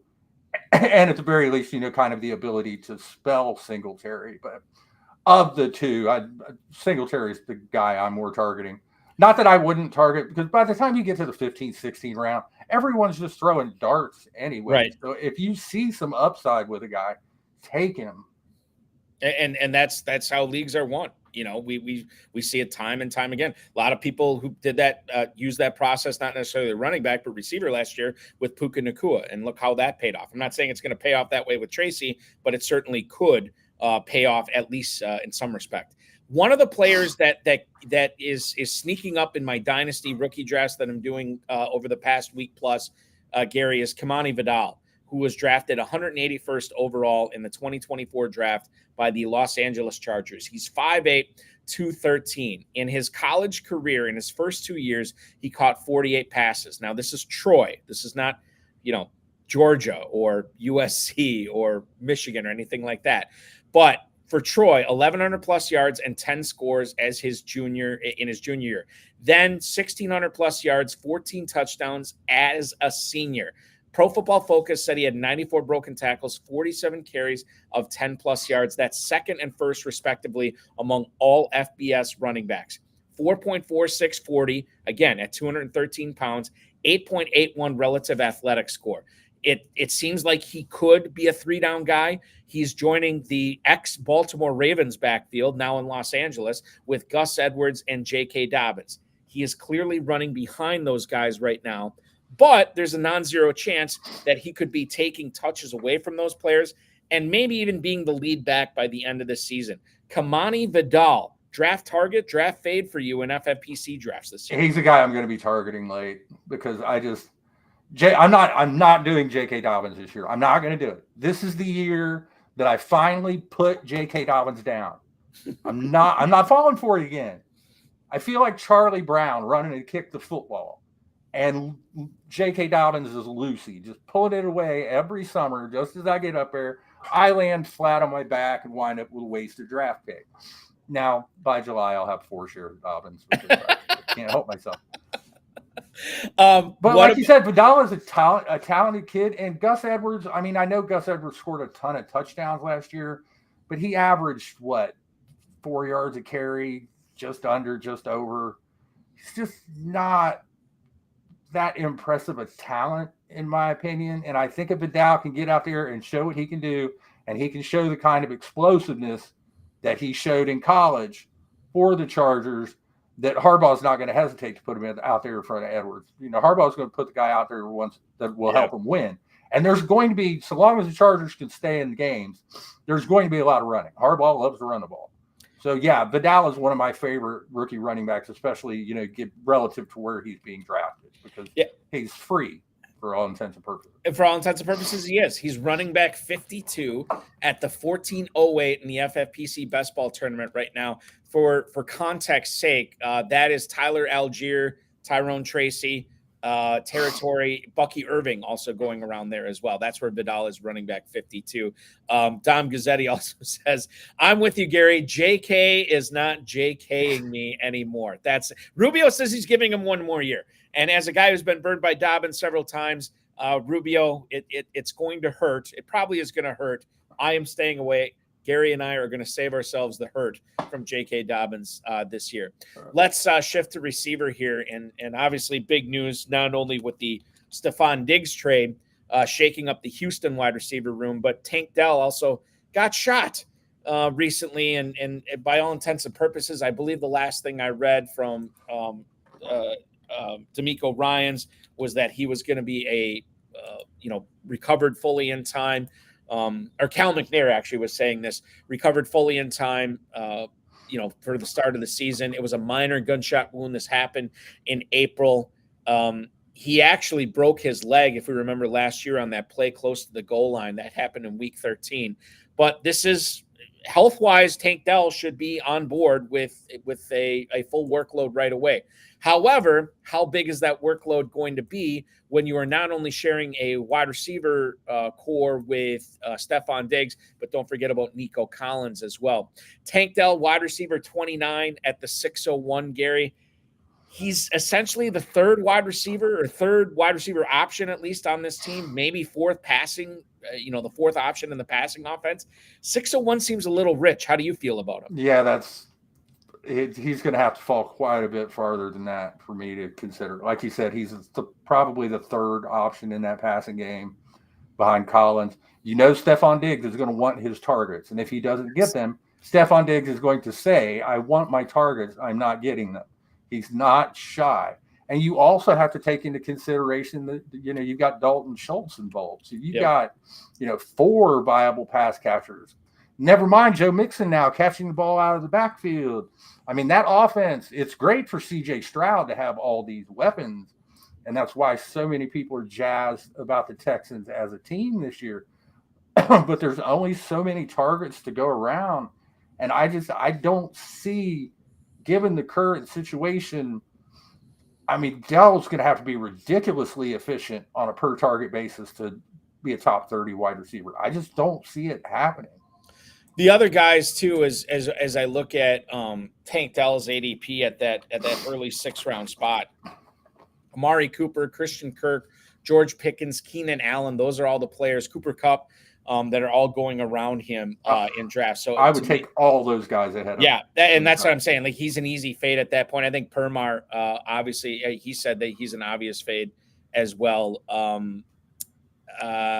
Moving on to Curtis Samuel. Let's talk about Curtis Samuel, who has been given new life not only by the Bills, but by the Bills trading Stephon Diggs as well. It was a 3-year, $24 million contract that the Bills signed Curtis Samuel to. It's worth up to $30 million. Samuel is a guy that has been pretty versatile as far as, out of the backfield and in the slot outside. Joe Brady is the OC there, and that's who was Samuel's OC back in 2020 when Samuel had his best season. Now, he hasn't been the most consistent player. That's not all on him, because sometimes you do need to design stuff for him as well. He's been dealing with injuries, but now with no Stephon Diggs, you have the entrance of Keon Coleman, who we'll get into in a little bit, but you have Curtis Samuel in Buffalo. And Gary, right now in the FFPC Best Ball Tournament ADP, Curtis Samuel's wide receiver 48 at the 10:07. Is he an FFPC draft target or fade for you in the middle of the 10th round? I'd target him as a low-end wide receiver 4, just because, I mean, that Buffalo passing game has ranked toward the top of the NFL for several years. And yes, Stephon Diggs played a major part in that, but I don't expect the Buffalo passing attack to suddenly just fall off a cliff. Yes, Keon Coleman is going to factor in, but, the Bills gave Curtis Samuel a not insubstantial amount of money over 3 years, which would seem to indicate that they have a role for him in that offense. Curtis Samuel can do some damage. Yes, like you said, sometimes you have to scheme him the ball. But once he gets that ball in his hand, he can be a very dangerous player in the open field. So, yeah, wide receiver 48, that's absolutely the kind of wide receiver I'm targeting to kind of, I've got my 3 starters and I'm looking for a 4th, 5th, 6th guy. Oh, definitely. I'd probably take him 4 or 5 spots ahead of that. I'd take him wide receiver 42, 43 easily. Samuel's one of those rare guys where, we thought we've seen the best of him, but maybe this situation, this offense, this quarterback this year maybe makes him a little bit more desirable than a lot of people would think. Moving on to the Athletics report on Joe Burrow. This came out on Tuesday this week. Burrow said that he felt good the last 2 days when he was asked about his wrist surgery recovery. Now, this is after back-to-back days when he was throwing, and it looks like he is getting better from the wrist surgery that ended his 2023 season. The quote from him: "There is always going to be some pain when you're coming back from injury, but on days he's feeling good, he's going to go. He expects this recovery to continue all the way up until the start of training camp. So this, it's not exactly, if you're drafting Burrow, you're feeling all warm and fuzzy about it, but certainly you're feeling a lot better about this. Maybe if you were drafting Joe Burrow 2 months ago. You have Joe Burrow as quarterback 7, not you, Gary, but quarterback 7 as the 701 ADP in the FFPC best ball tournament. Does that seem on par where you would like to draft him? Yeah, that's a reasonable ADP, I think. And it just shows that you don't necessarily have to draft a top 3 or 4 quarterback. Got to love the depth at the quarterback position, especially if you're in a league where you only have to start one. The injury news, yeah, it's a little, you want to hear, I'm 100%, wrist is great, I'm ready to go. But, he's out there throwing, doesn't appear to be any limitations. I'm not overly concerned about the injury. My biggest concern in Cincinnati this year is probably that offensive line that they've been trying to fix for the past, since Burrow got there. I mean, every year they just start throwing guys at that line to try to get somebody to stick. This year it's Trent Brown and Amarius Mims. And so that would be, I'd be more worried about. But yeah, as the 7th quarterback, that feels about right. That's right about probably where I would start considering taking Burrow. What about in the YouTube chat? We just had Mr. Bakes a lot. And Gary, I know you handle a ton of IDP stuff, obviously everything on the other side of the ball. How much do you get into the offensive line? He wants to know, Mr. Bakes a lot, which offensive line has improved the most after the draft and who is now ranked the highest? The Packers, the Bengals. I mean, I feel like the Eagles have to be in that conversation as well. But I mean, you get back to the Bengals offensive line. Is it still kind of a question mark for you? Yeah, and that's the thing with young offensive linemen. I mean, you can look at these high draft picks. I mean, the one that I would say I have zero concerns about, that I think he's a plug and play day one starter, is Alt with the Chargers. And I totally understand why, because again, Harbaugh wants to be physical. Harbaugh wants to run the ball. Chargers offensive line was not in good shape. So I understand why that was a position that they attacked the trenches on both sides of the ball in the draft. So far as the top offensive lines, you got to put Philly up there. I think Detroit has to be in that conversation. Oh, yeah. Yep. Cleveland. I would probably put the Packers in there. And I'm sure there are a couple I'm forgetting. I think San Francisco, right? Yeah, and there are a couple sneaky good lines that I don't think people really realize how good they are. It seems like people pay a lot more attention to the really bad offensive lines than the really good ones. But no, I think that Lions offensive line is fantastic. Philly is, Barkley there should be holes for Saquon Barkley this year like he's never seen before. He's going to be like, wait, what is this large running lane? I have never seen such a thing before. And as great a talent as Nick Chubb is, it hasn't hurt him these past few years to be running behind a great offensive line. Because again, it helps if you're not running into defensive players after 2 yards every play.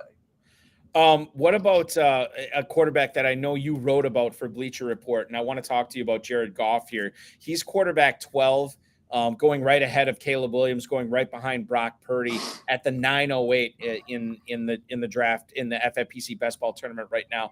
Adam Schefter reported a couple of weeks ago that there's no contract extension imminent for Jared Goff. Obviously, the Lions wanted to take care of Penix and Amon-Ra St. Brown first, but Goff could be next. I mean, we'll see. I know they got the kid, the Hendon Hooker guy out of Tennessee, waiting in the wings, but we don't know how good he is as he recovered from a torn ACL last year. But Jared Goff, Gary, a lot of weapons in Detroit, and I'm not really seeing a good reason why he shouldn't have another big season in 2024. No, me neither. I think Jared Goff is one of the more underrated quarterbacks in the NFL.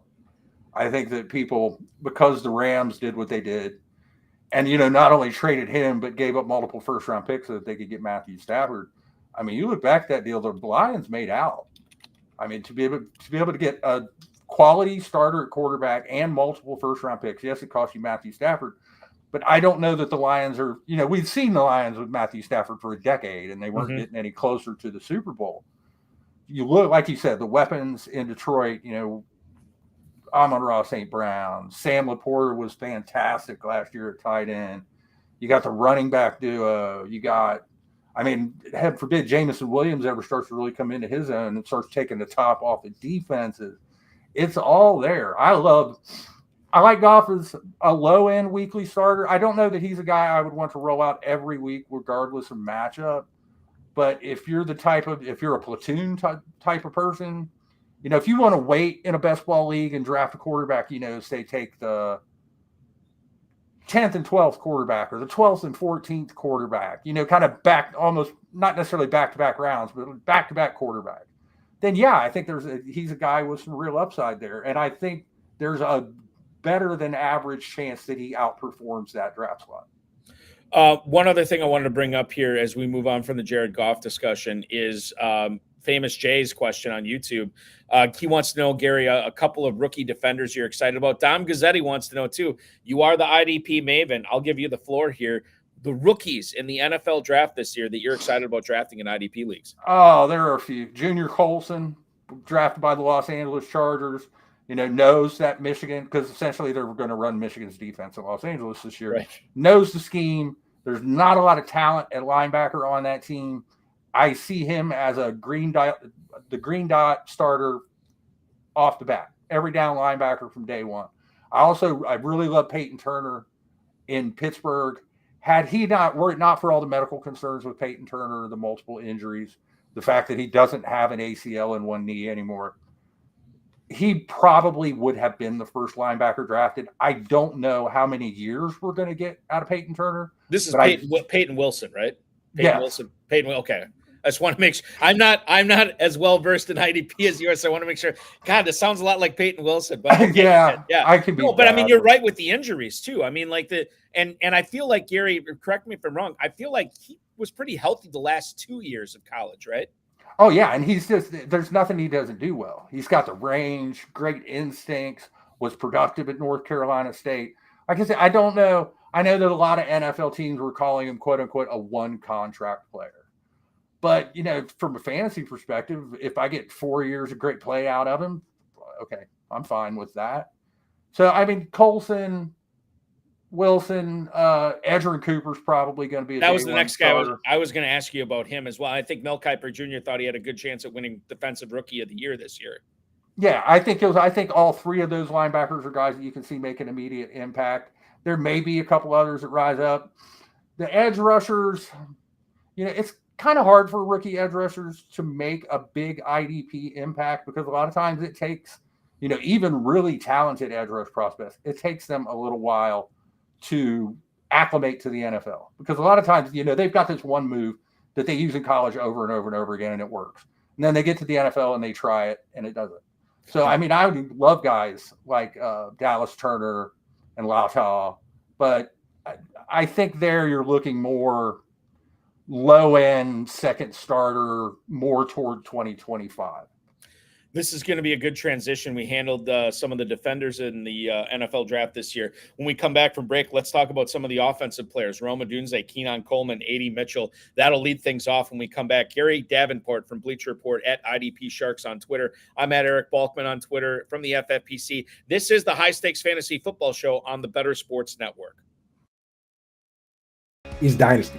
And the place to play is myffpc.com. Go to myffpc, use promo code COOP. They'll give you $25 when you deposit $35 or more. Now is the time to get in there and get set up with a startup draft. Now is the time, now that the rookies and everyone are set, because you can go in and you can start the draft and, you draft your Justin Jeffersons and Jamar Chases. And now that we know where the rookies are and where they're landing, you get going on that. So you want to try and set a startup draft for this week coming up if you're not involved yet. So go get involved. Use the QR code here or use the promo code that's in the link in the description here and get yourself going on Dynasty so you can really enjoy these players and draft the players you believe in. If you like Michael Penix Jr., you got to play Dynasty because you got to wait for him, but the payoff is big. And same with like Pearsall and Jackson Smith and Jigba and all these guys. Get in and do that. And I'll tell you what, the orphan leagues over there that we've been talking about, those all got bought up. They're actually all sold. People from this show I know took over a bunch of them. So right now, startups is the way to go. That's the way to rock and roll. It is startup season. Startup season and rookie draft season. That's what's up. Get set up at myffpc.com. Use promo code COOP. They'll give you $25 when you deposit $35 or more and give you a leg up. No dealing with chasing around your friends and making them pay dues and having your buddy be like, oh, dude, I got to quit the league because I got a dog and I can't pay attention no more and I don't want to do trades. Forget all that. You can play online, my FFPC, high stakes, low stakes, whatever you want to do with experts. And if somebody leaves the league, it goes in that orphan pool and somebody picks it up. The league has never been disbanded on FFPC.com. That's directly from Eric Balkman over there. Has told me that. So that's what's up. Get set up.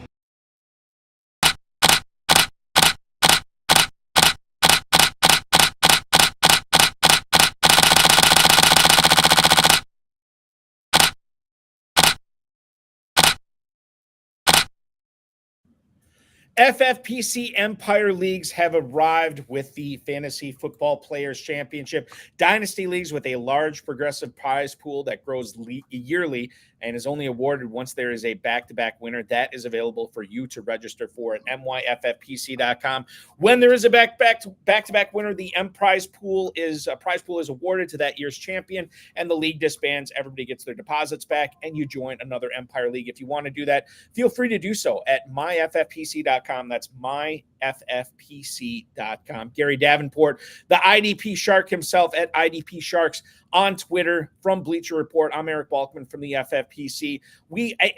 This is going to be a segment where we're talking a lot of rookies, Gary, but feel free to talk about them in a dynasty sense, in a redraft sense, whatever you're comfortable with, because I think there's a lot of different ways to go with a lot of these guys. We'll kick things off with Odunze, who ended up going to the Bears with the number 9 overall pick. This is after the Bears had already acquired Keenan Allen. This is the year after they acquired DJ Moore from the Chicago Bears. The Bears obviously dead set on surrounding their brand new spanking shiny quarterback Caleb Williams with as many pass catching weapons as possible. Cole Kmet was already there, and they added DeAndre Swift in free agency too. So Odunze, maybe the light is not all that bright in 2024 for redraft, but maybe for dynasty, there's a lot to like here. Oh, absolutely. And I think you hit the nail right on the head. This might be one where we're looking ahead a little bit because, as great as Keenan Allen is, he's not getting any younger. And I believe he's on a 1 year, that this is the final year of his contract. Justin Fields has to be looking at the Chicago offense like, what? Okay, I see how it is. You give me, I have to kick and scream and scratch and claw to get DJ Moore. And then you kick me to the curb and just start bringing in guys left after right. And that's going to be the problem for Odunze this year. It's just target share. Now, maybe he will, develop a rapport with Caleb Williams, and it will turn out that Odunze winds up being a much bigger part of the offense than we think. But, I would think Caleb Williams is going to look to Keenan Allen a lot because he's such a reliable pass catcher, chain mover. And, DJ Moore is an established guy. Kmet had the best season of his career last year. DeAndre Swift can catch the ball out of the backfield. So I'm not as high on him in redraft as in dynasty, but, the talent isn't the question. The targets are. Are the targets going to come this year to pay off on wide receiver 38 at 709? To me, that seems like that's an aggressive pick right there. Yeah, that's pushing it. Honestly, if he lives up to that, then like I said, he developed a quick rapport with Williams. Or, it's always possible that Allen could get injured or that DJ Moore could get, injuries are always a possibility. But that feels like another case of, again, you're drafting a lot closer to the ceiling than the floor. And that's just not the way I draft usually. What about let's go to Keon Coleman here, who was the number 33 overall pick in the draft, the first pick of day 2 in the draft this year. He started off at Michigan State playing basketball and football there. Then he went to Florida State and over 30% college dominator threshold, which is what we like. He almost had it in 2022 as well. 50 catches, 658 yards, and 11 scores. Now this year, Coleman, who's not the fastest guy in the world, but he did. I know the gauntlet was like his calling card at the combine. He blew everybody away in that. Coleman, apparently, according to Josh Allen, this is the guy he wanted, and he joins the Bills receiving corps. We already talked about Curtis Samuel, but your thoughts on Keon Coleman this year? Could he be a player? Well, I know he could be a player. Is he going to be a wide receiver, a rookie wide receiver that's actually going to help us out in redraft, Gary? I think he probably has a better chance of doing it than Odunze, honestly. Because, you look at those Buffalo pass catchers. You got Curtis Samuel's an undersized guy. You got Mac Hollins, kind of an undersized guy. Khalil Shakir is not the biggest. They needed a big body, a boundary guy, a contested catch guy, back shoulder fade in the corner of the end zone guy.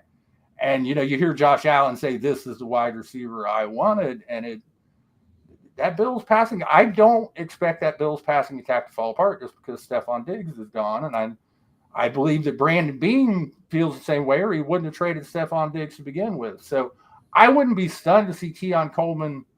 I don't know that he'll be the number one rookie wide receiver. I think that's going to be a kid in Arizona, Marvin, somebody. Something, yes.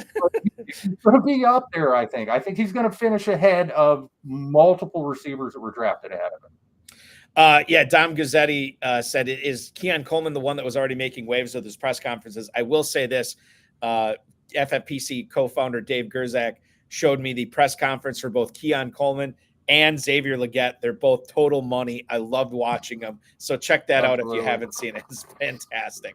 Okay, moving on here to A.D. Mitchell. Adonai Mitchell went as number 52 in the draft. And Chris Ballard, the GM of the Colts, I feel like went out of his way to really defend Adonai Mitchell against these supposed character concerns. Obviously, the Colts did not have those concerns when they talked about who are we going to take here in the second round. They went out and grabbed Mitchell. Now, as far as his fantasy prospects go, Gary, I look at Indy as an offense that probably won't throw a ton this year because they have Richardson, they have Taylor. They can obviously run those guys quite a bit. They already have Michael Pittman, who they just locked up, and they have Josh Downs, who catches a lot of. Got a ton of targets last year as a rookie as well. It would make some sense that maybe Mitchell is going to be better than Alec Pierce on this team, but I'm tempering expectations with Mitchell, both for dynasty and redraft. In fact, I had the opportunity. I don't even really like Xavier Legette all that much, and I had an opportunity in a recent dynasty draft to take Legette or Mitchell, and I took Legette because I saw a pathway more to a wide receiver one scenario for him in Carolina than I did with Adonai Mitchell in Indianapolis.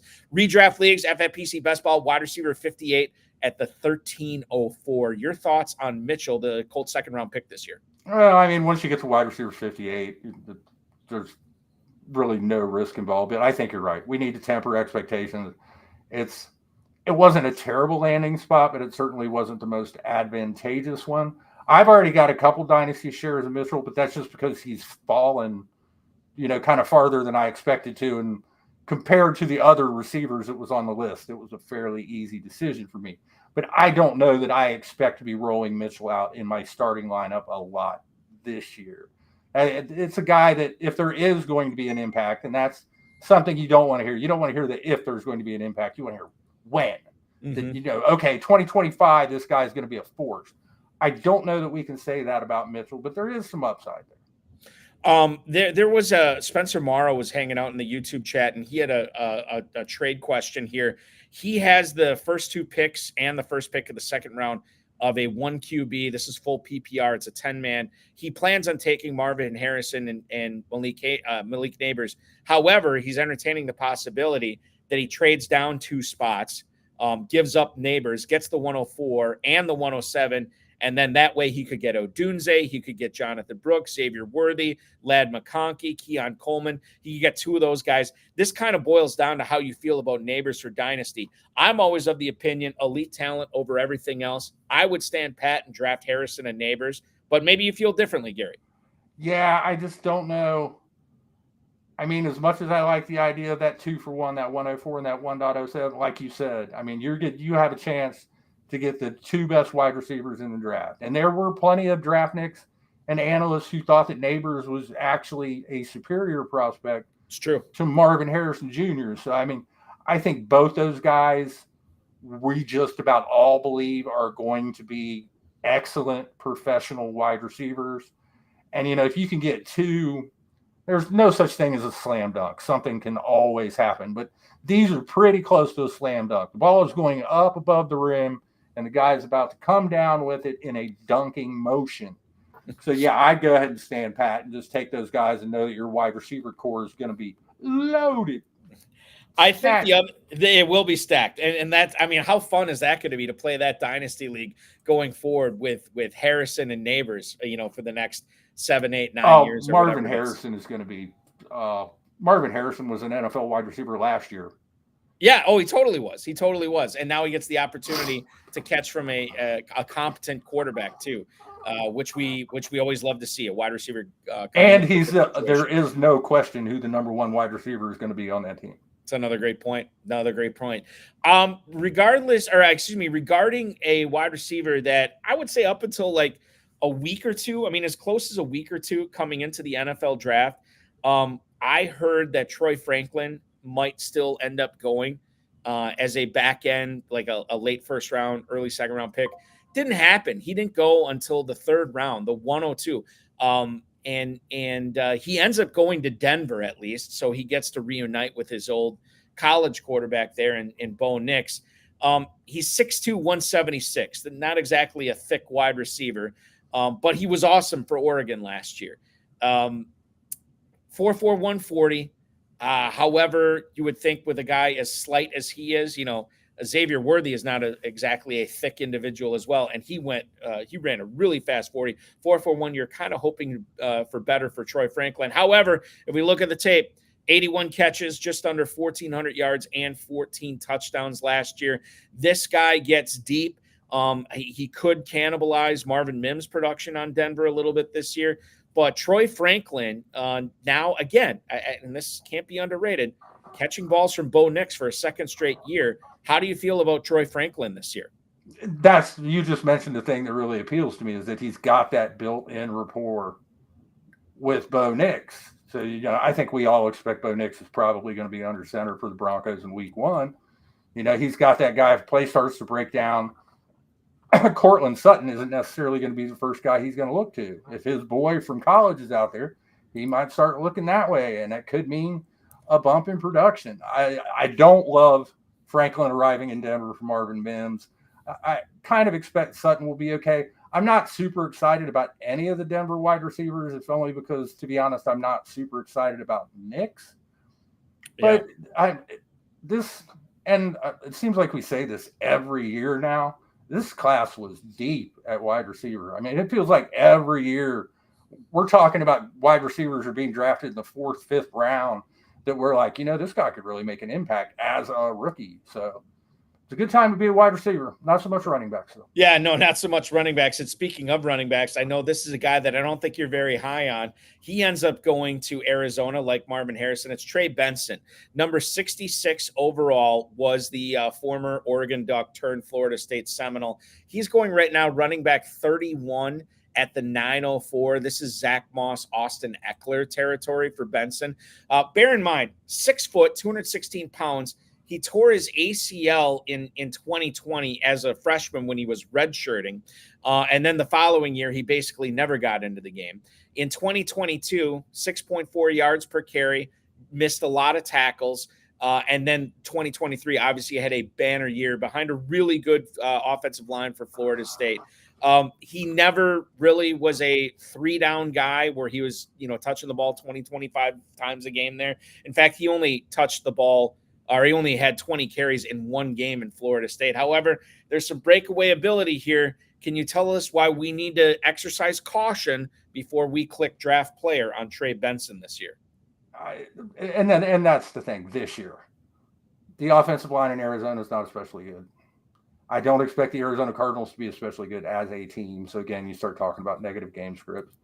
And James Conner is still there, who has been – yes, he's had some durability problems, and it may be that Conner gets hurt, Benson gets his chance to shine as the guy and just takes off from there, and we never hear from James Conner again. But so long as Conner's healthy, he's going to eat into that workload considerably. Now, this is final year of James Conner's contract, and I think that's a big part of the reason that the Cardinals drafted Benson when they did, was they're looking to the post-James Conner era. But this year, he's another guy that I'm looking at more from a dynasty perspective than redraft. And RB31, like you're talking, like you said, Zach Moss territory. I think you're going to get a lot more production out of Moss this year than you will out of Benson. Although, believe it or not, I have been wrong before. Right. Do you feel the same way? Like, we know you like Moss better than Benson. I said Austin Eckler's going right around that same spot. Do you like Eckler better than Benson this year as well? Oh, Eckler is such a hard guy to figure out right now. And I know maybe we'll get some more clarity as we move into the summer because, they got Brian Robinson in Washington. And Eckler did not sign for a lot of money. So I think people are just kind of assuming that Robinson's going to be the early down guy and Eckler is going to be strictly a pass catcher. But if Eckler can recapture anything, it wasn't that long ago that we're talking about a guy had 38 touchdowns in 2 seasons. If he starts to capture that and gets some explosiveness back, because it's not like he was a bad runner for the Chargers until last year. It just seemed like he had lost a step. He was plodding a little bit. If he can get some of that burst back and start eating into Robinson's workload or become the lead back for Washington, and that team improves a little bit with Jaden Daniels, then I think Austin Eckler could be one of the bigger steals at running back this year, but I also think that he could be a guy that you draft RB 31, 32, who you wind up looking at come week 6, week 7, wondering whether or not you should drop him because you got to pick up somebody for a bye week. Yeah, I am completely perplexed by Austin Eckler right now. And it's weird because these backfields change every single year, and it's even weirder for Eckler because he's not on the same team anymore. He moves across the country, and now new coaching staff, new everything, new offensive line.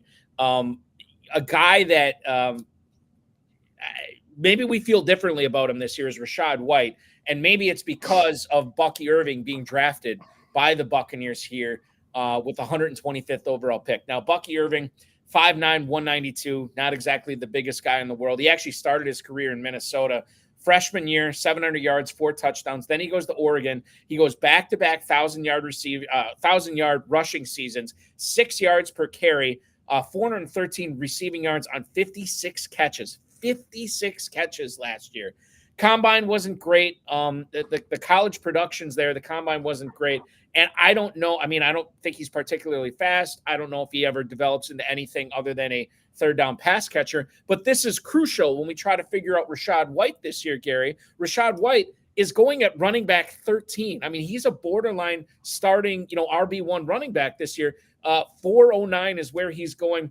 Does the Bucky Irving draft pick scare you off Rachaad White at that price? Yes.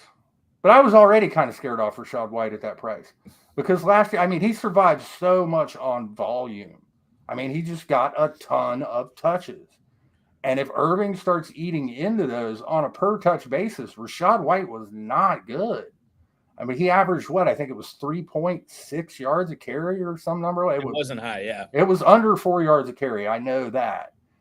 And the reason why he was so relevant for fantasy managers is just Tampa didn't have anything else. So they just kept feeding White over and over again.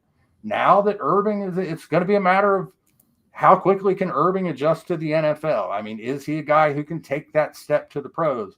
If he starts, it won't take much eating into Rachaad White's workload for him to not be able to live up to an RB13 price tag. So no, I don't think I'd draft White inside the top 15 running backs, and probably I haven't done my post-draft offensive rankings yet, but I don't think I'll have White inside my top 15. To me, he's we always talk to it. A lot of me and my friends have always talked about backs being like Rachaad White being accumulators. You don't want accumulators. You want the production, the not necessarily explosive capability, but you want the guys that are being efficient with the football. You don't want to rely on the guys that are just good or fantasy good because they get the ball 25, 30 times a game. Brock Bowers, let's move on to talk tight ends here. Brock Bowers was the number 13 pick. Surprise pick by some to go to the Raiders at 13, a year after they took Michael Mayer in the second round. And now if it is Gardner Minshew there, he's not only going to have Devontae Adams on the perimeter, he's going to have 2 pretty talented tight ends. And I know some people don't even call Brock Bowers a tight end. He's more of a receiving weapon. I know his blocking needs work, but FFPC tight end premium leagues, Gary, he's being drafted as tight end 10 at the 512. That's after David Njoku and George Kittle. It's before Jake Ferguson. Brock Bowers, how much of a difference is he going to make his first year in the NFL? And I preface this by saying I would have never asked this question to you last year, but after what I saw with Sam Laporta, after what I saw with Dalton Kincaid, I'm seeing, okay, maybe there is something to Bowers, a player that many draft pundits said is even better than Laporta and Kincaid. And that's the thing. I mean, we've got so used to, it was so rare for a rookie tight end to really make a big dent. Occasionally one would come along. Kyle Pitts had 1,000 yards as a rookie, and we haven't seen him since. He vanished from the face of the earth. Come back to us, Kyle. Come toward the light. We'd love it. We would love it. Hey, Arthur Smith is gone, so there's hope. That's the plan. But I don't necessarily have a problem with him going off the board 10th among tight ends ahead of Ferguson. I mean, that Raiders passing attack is getting kind of crowded between Bowers and Mayer and Devontae Adams, and people forget about Jacoby Myers is also there. But Bowers, I mean, what the ability he showed to just take over games at Georgia. And it's not like opponents didn't know, hey, they're going to go to Bowers over and over and over and over and over again. And they just couldn't do anything about it because he's a matchup problem for so many different, he's too fast for linebackers and safeties and too big for quarterbacks. Mm-hmm. So I don't have a problem with him as a low-end tight end one. I think there is some risk involved with that pick. But, I mean, if you're waiting that long to draft your starter, you're already playing with fire a little bit anyway. And if you're taking that guy as your second tight end because of the delicious 1.5 points PPR per catch, then yes, please. I can see Bowers winding up in your flex spot quite a few weeks. I'm very excited. My first rookie draft of the year, I had the 5th overall pick, and it was the 3 wide receivers, and Keon Coleman actually went in front. I'm like, falling into Bowers at the 5, and this was non-tight end premium scoring, but I loved it there. I just love the idea of him being a pass-catching weapon that I can plug in at tight end over the next 4, 5, 6 years or whatever it is, and maybe even longer. You never know. Permar99 says he's a slot wideout that can't be covered by corners or linebackers. Yeah, we love to see that for fantasy purposes. Michael Penix, we need to talk about this. I have been so Jeremy Fowler recently reported, and again, the stuff you hear after the draft, take it with a grain of salt. But he said that the Falcons ranked Michael Penix as the second best quarterback in this year's draft. Now, on the surface, that seems right. I mean, just the yardage he put up, the taking his team to the national championship game this past season. Certainly, he had some pretty talented receivers there. But obviously, the shoulder injuries, the knee injuries, that's not great. I've been telling this to everybody. I'm like, the Falcons could be geniuses here, but they can only be geniuses one way, right? Because if Cousins gets hurt, well, then the Penix thing looks awesome, right? Because you drafted Penix. But if he doesn't get hurt and Penix isn't starting until, he's 27, 28 years old or whatever, then that doesn't really look like a good investment into draft capital. I think they can look smart in free agency, or they can look smart in the draft with Cousins and Penix, but I don't think they can be both. And it's really hard for me to wrap my head around this. Yeah, that was a pick that I was watching round 1 of the draft. I just kind of stared at the television set like, did they say Penix? Atlanta? And it's nothing against Penix. And if they want to rank him as the number 2 quarterback on their board, I'm not necessarily going to argue that. Now, he wasn't the number 2 quarterback on my board, but you can make that argument. But it becomes a lot harder to make the argument for using a top 10 draft pick when you're a team trying to move from going 7-10 every year to take that step in a winnable division. Mm-hmm. The NFC South is not exactly stacked. And you use that top 10 pick on a quarterback just after you gave another quarterback $180 million over 4 years. It just doesn't make any sense. Yeah. And I, like you said, the only way that having Penix really makes sense for Atlanta is if Cousins' the Achilles recovery isn't going as well as they thought, which the Falcons should have known, and then you don't give him $180 million to begin with. Or he gets hurt during the season. Otherwise, it's at least 2 years before the Falcons can even think about getting out from under Cousins' contract. Yeah. So, and you're left with a guy who's sitting on your, I mean, it's soured me quite a bit on Penix, even in Dynasty, because how many years is this guy just going to be sitting on my bench, sucking up a roster spot and not doing anything? Now, for 1 year, you can stash him on a taxi squad or whatever, but then you're going to have to do something with him. And it was the most perplexing pick of the entire 2024 draft, hands down, and I hated it for Penix from a fantasy perspective. Oh, totally. Yeah. And that's the other thing too, from like Dynasty. I'm in a rookie draft right now where my only two quarterbacks, and this is only a start one quarterback league, but I have Kirk Cousins and I have Baker Mayfield. I waited and I waited and I waited and find this is a 7-round rookie draft. And in the middle of the 6th round, I'm finally like, you know what? I'm going to take Penix here. One, because pretty much everything else is dried up. And number two, if I get reports, or if we get reports on Cousins' Achilles not healing properly and maybe he's not ready to go, well, then I have a second quarterback. But outside of that scenario, Gary, I mean, especially in FFPC dynasty leagues where roster spots are at a premium, it is really, really tough to draft that guy going forward unless you're in the deepest of leagues and you can just stash him and let him marinate for 2 or 3 years. Because if things go according to plan for the Falcons, Cousins should be their quarterback for the next 3 years plus. So, well, it remains to be seen what happens there. It remains to be seen what we're going to be talking about in this last segment. I can tell you right now, we have not talked about Jonathon Brooks, Ray Davis. We'll get into Malachi Corley, some interesting stuff there out of New York. So we will get into the NFL Draft Day winners and losers with Gary Davenport from Bleacher Report. I'm Eric Balkman. You're watching the High Stakes Fantasy Football Show on the Better Sports Network. Is Dynasty. And the place to play is myffpc.com. Go to myffpc, use promo code COOP. They'll give you $25 when you deposit $35 or more. Now is the time to get in there and get set up with a startup draft. Now is the time, now that the rookies and everyone are set, because you can go in and you can start the draft and, you know, you draft your Justin Jeffersons and Jamar Chases. And now that we know where the rookies are and where they're landing, you know, you get going on that. So you want to try and set a startup draft for this week coming up if you're not involved yet. So go get involved. Use the QR code here or use the promo code that's in the link in the description here and get yourself going on Dynasty so you can really enjoy these players and draft the players you believe in. If you like Michael Penix Jr., you got to play Dynasty because you got to wait for him, but the payoff is big. And same with like Pearsall and Jackson Smith and Jigba and all these guys. Get in and do that.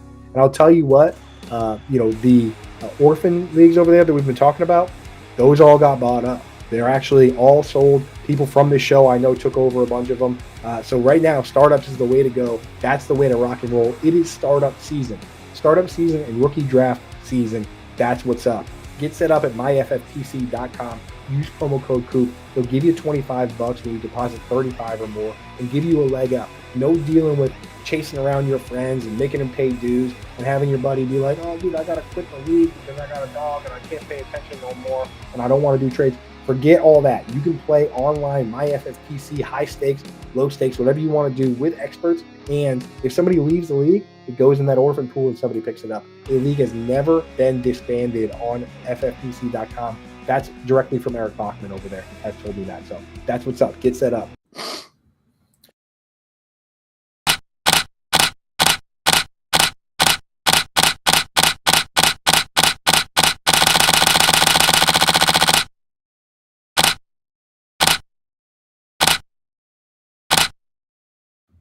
23 minutes until the top of the hour. We are taking you all the way up to 9 o'clock p.m. Eastern time. I'm Eric Balkman from the FFPC, the HSFF Hour, and of course the Road of his High Stakes Lowdown at IDP Sharks, a.k.a. Gary Davenport from Bleacher Report, joining me tonight. Touched on a lot of players tonight. We touched on a lot of rookies. Let's touch on a few more. And the first one I want to talk about is the guy who went to Carolina, not Dallas, as Jerry Jones was hoping for, perhaps, but Jonathon Brooks ends up in Carolina. Gary, I think the first thing that comes to mind when I talk about Brooks as far as redraft, how much does that ACL tear in November last year scare you off of him for redraft leagues, knowing that right now Brooks is being drafted as the 26th running back off the board at the 806. That's Najee Harris, Jalen Warren, Raheem Mostert territory. That's a risky pick in that territory. I mean, compared to now, but the ceiling could be higher than some of those guys you just mentioned. Although I don't understand why people have to keep disrespecting my guy, Raheem Mostert. But well, okay. Well, let me, before we get into Brooks, let's talk about Mostert real quick.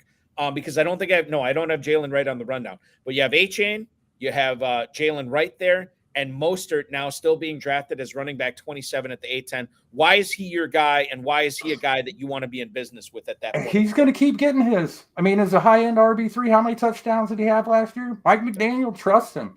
And I know Mostert is, 31, 32, but he's not really 31, 32. I mean, for so much of his career, he doesn't have that much wear and tear on his tires. I mean, I think we saw last year, he can still pick him up and put him down pretty well. So he's been a guy that for several years I thought was undervalued. And last year he finally kind of blew up and proved me right. So thank you for eventually doing that. With Brooks,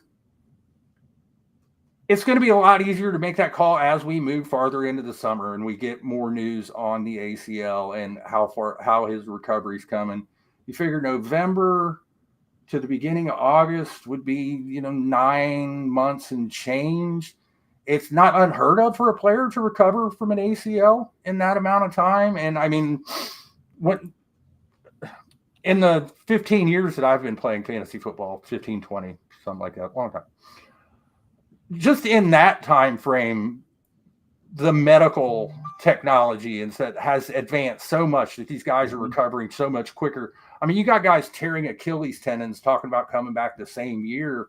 And in Cam Akers' case, it was in the postseason, but he did come back that same season that he tore his Achilles. I mean, if Brooks is anywhere close to 100% for week 1, then he could be a bargain at RB 26. Because, I mean, the only thing standing between him and lead back duties is Chuba Hubbard. And Chuba's okay, but he's just not a lead. He's not an every week lead back. He's just not. Hubbard's a great guy to have on your roster to complement your number one running back, to, start a couple games if and when your running back gets a little dinged up. But he's not a guy you want to roll out there every week. Whereas Brooks, I think, absolutely has the skill set to be that 3-down guy who could be, a top 15 fantasy running back if things fall the right way.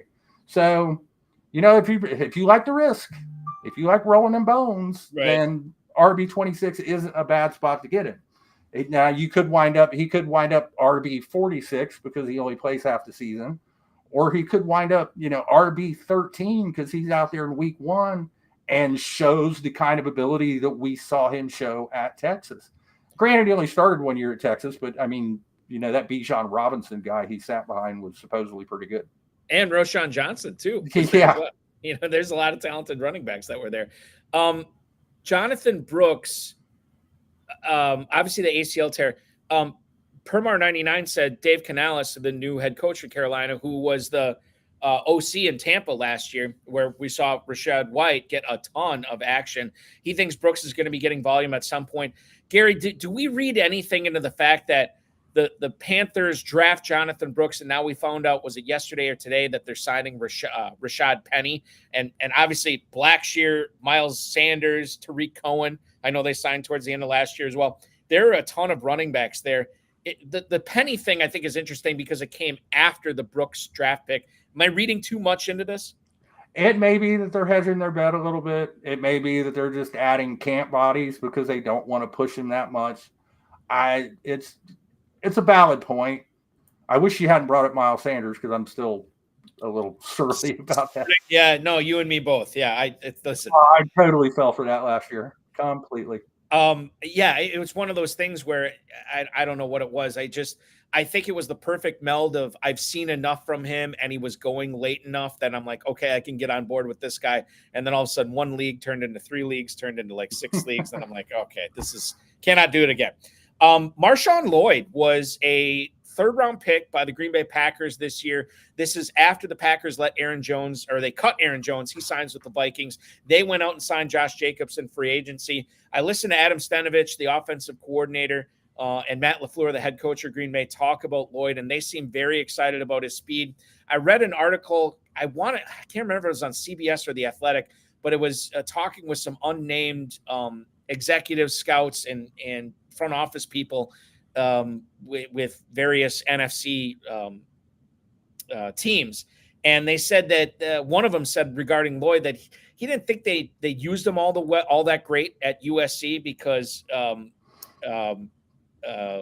Lincoln Riley loves to funnel everything through the quarterback there. And why wouldn't he? He had the Heisman winning quarterback with Caleb Williams 2 years ago. But MarShawn Lloyd, running back 47 at the 12-11, I'm out on A.J. Dillon. I've been out on A.J. Dillon for years. I'm very intrigued by MarShawn Lloyd, especially for best ball, as being a spike week guy that I only have to pay a late 12th or early 13th round pick for.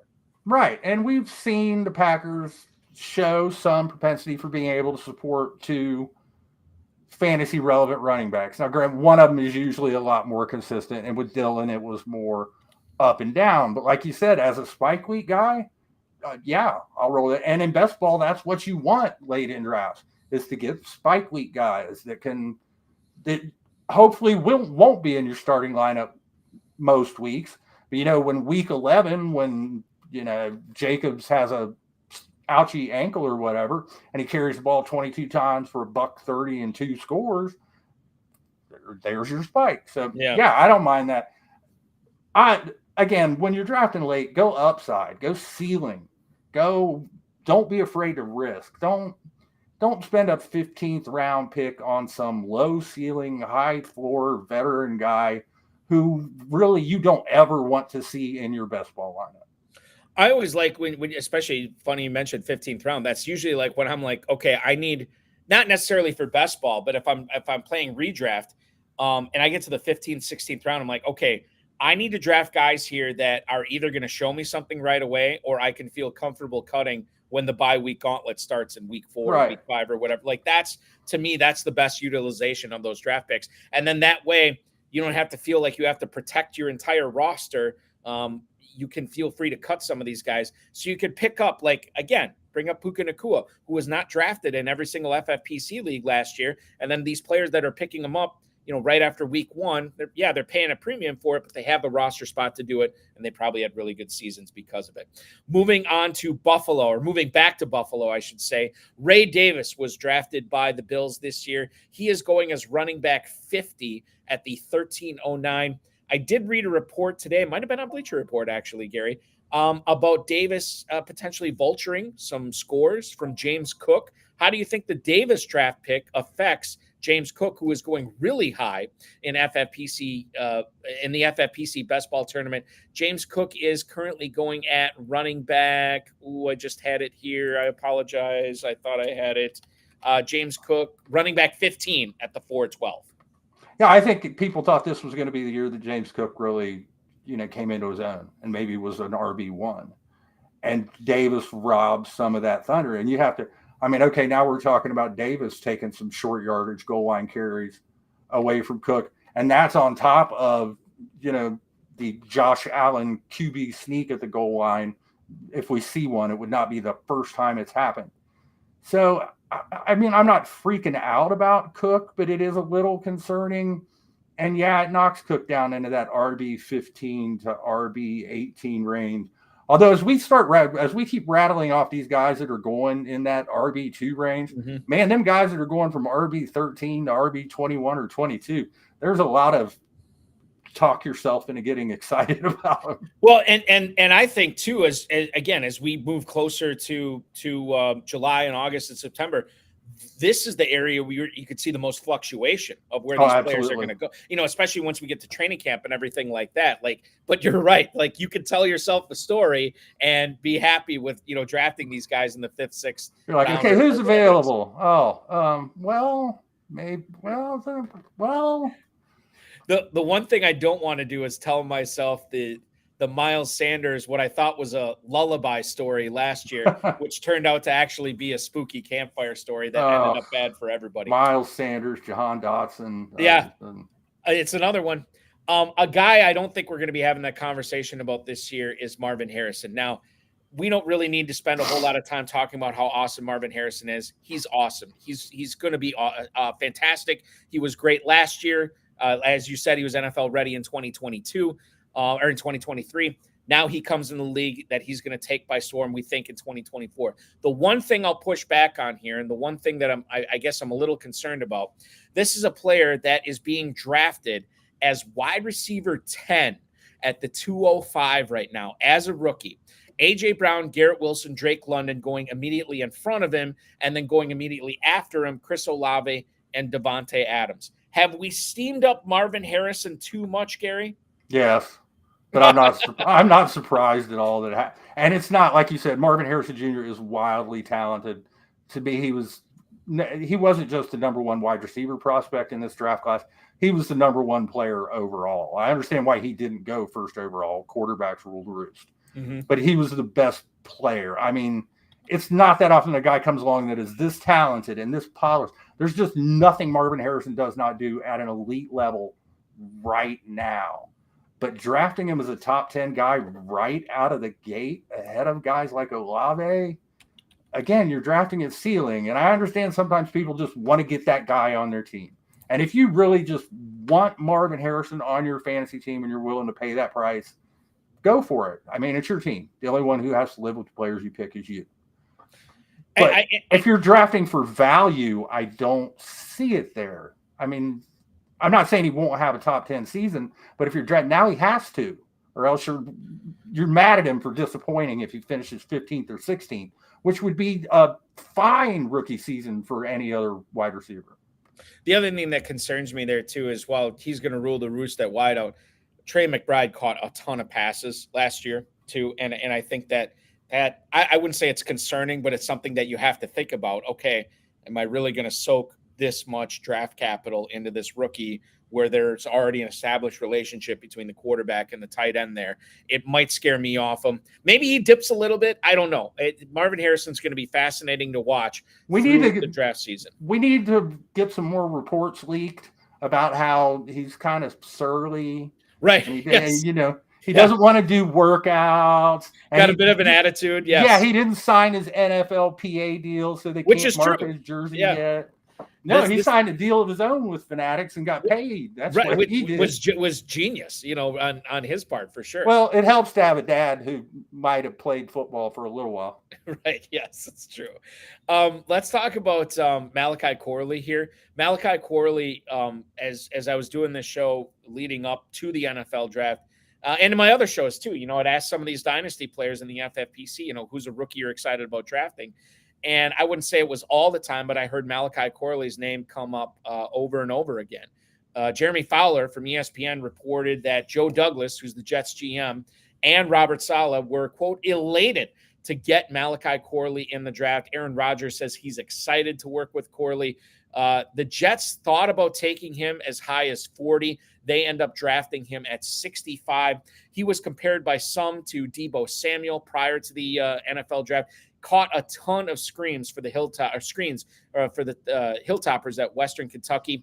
In his last two seasons there, 180 receptions, 22 touchdowns. He ran 80% of his routes from the slot. Now, Saleh says Corley's still a little bit raw, but the Jets have opportunities in that offense. If you look at the FFPC Best Ball Tournament ADP, you can get Corley again at the 1601. Wide receiver 72. Would you consider this landing spot for the Jets a draft day winning spot for Malachi Corley, Gary? Oh, it's certainly not a disadvantageous one. And that late in drafts, I would absolutely roll the dice because, okay, you're going to have to temper expectations early probably. Probably not going to see a lot of time right out of the gate. But it's a pretty good bet that either Allen Lazard or Mike Williams is going to get hurt at some point. Either that or the Jets are going to realize 5 or 6 weeks into the season, why do we keep running Allen Lazard out there when we have Malachi Corley? Yes. And they'll come to their senses and get some more explosiveness on the field. So, yeah, I like Corley. I just think it's going to take us a little while until we get to see what he can really do.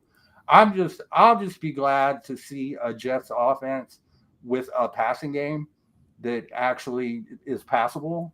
Because I drafted Garrett Wilson in more than a few spots last year, and I got one series into the first game before my Garrett Wilson shares value went. So it would be nice to be able to – can we have Garrett Wilson this year, please? That would be optimal. I know there was a guy I played with last year, drafted Garrett Wilson seemingly in like every single league like that I was in with him, and it couldn't have been – a very fun season for him, but it could be different this year.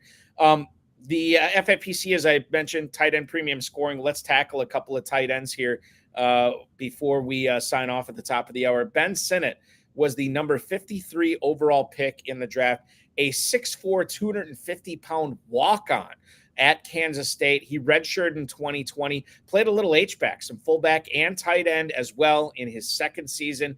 And then not this past year, but the year before, 31 catches, 447 yards, and 4 touchdowns. And then this past year, 6 touchdowns, 49 catches, just under 700 yards. Not the most explosive guy in the world. We can deal with that for tight ends. He's not the most polished route runner. Again, he's a rookie tight end. We can deal with it.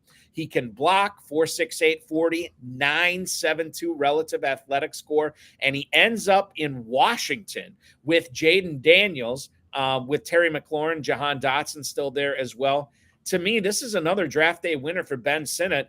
Again, maybe you're not looking at him in 2024 for production immediately, but 2025 and down the road, he's got a stranglehold on, who the Commanders want their starting tight end to be, and he's got a pretty good quarterback throwing it to him. Yeah, and it's going to be interesting to see what kind of role the Commanders have in mind for him, given that time that he spent at H-back. I think he's a guy that we can see move around the formation a little bit. And, right now the starting tight end for the Commanders is Zack, who is, 33 years old. Yeah. And I think has missed as many. I think he's played in 17 games the last 2 years, so he's missed 17 games in the past 2 years. So I wouldn't be surprised if Sinnott is forced into action at some point in his rookie season just by injury. So, yeah, he's a great dart throw. And there are a few tight ends, and I'm pretty sure you're going to mention another one here in just a moment, that while they may not make a big dent in 2024, I think 2025 could be a different story. Although we said the same thing last year, and tight ends just rained from the sky and started racking up fantasy points. Sinnott is actually going in the best ball tournament with the FFPC right now at tight end 22. He's in the 14th round again because of the tight end premium. There are a couple of other Brock Bowers we already talked about. There's a couple of other tight ends that are being drafted. Again, super late here. Jared Wiley from Kansas City, Theo Johnson. I'm just talking about the rookies here. Theo Johnson from New York, and then Cade Stover in Houston. But the other guy that's being drafted ahead of them and is sort of the tight end 3 for redraft, at least for this year's class, was Jatavian Sanders. He's tight end 30 at the 1701. Now, I knew before the draft, some people were saying Sanders was the second best tight end in the draft. He doesn't get drafted like that. I think he was a late 3rd or early 4th round pick. One or the other. I don't know which one it was. Right. But this guy was a 5-star recruit coming out of high school for Texas, and they didn't know if they're going to play him at tight end or defensive end. He ended up being a tight end, but played a lot of special teams to start off his career. No surprise there. 54 grabs, 614 yards, and 5 touchdowns 2 years ago. And then this past season, obviously because of Mitchell and Worthy, he caught 9 fewer passes. His touchdowns went down by 3. His yards per catch actually went up as well. He's got good long speed, 4.69 40. His relative athletic score is only a 5.65, which isn't great because he had a bad vertical and he only got 8 reps on the bench. But Sanders, again, goes to a situation where I think he's a draft day winner. There's not a lot of established pass catchers in Carolina. Sanders could be that guy down the road. Again, you kind of got to let him marinate on your FFPC Dynasty League this year, Gary. But this is another guy that maybe are wheels up in 2025. Yeah, I like the spot. He was my number 2 tight end in the draft class. Like you said, it's going to take a while. It's going to take a little bit of patience. Hopefully, while he's marinating, we'll see a significant step forward in 2024 from Bryce Young as Carolina's quarterback. And, at least they gave the weapons in Carolina still aren't great, but at least they gave him something. Right. Yeah. Last year was Adam Thielen and nothing. Yeah. And I know they drafted Mingo, and maybe Mingo develops into some complementary piece there or something. But, you look at what they did this year.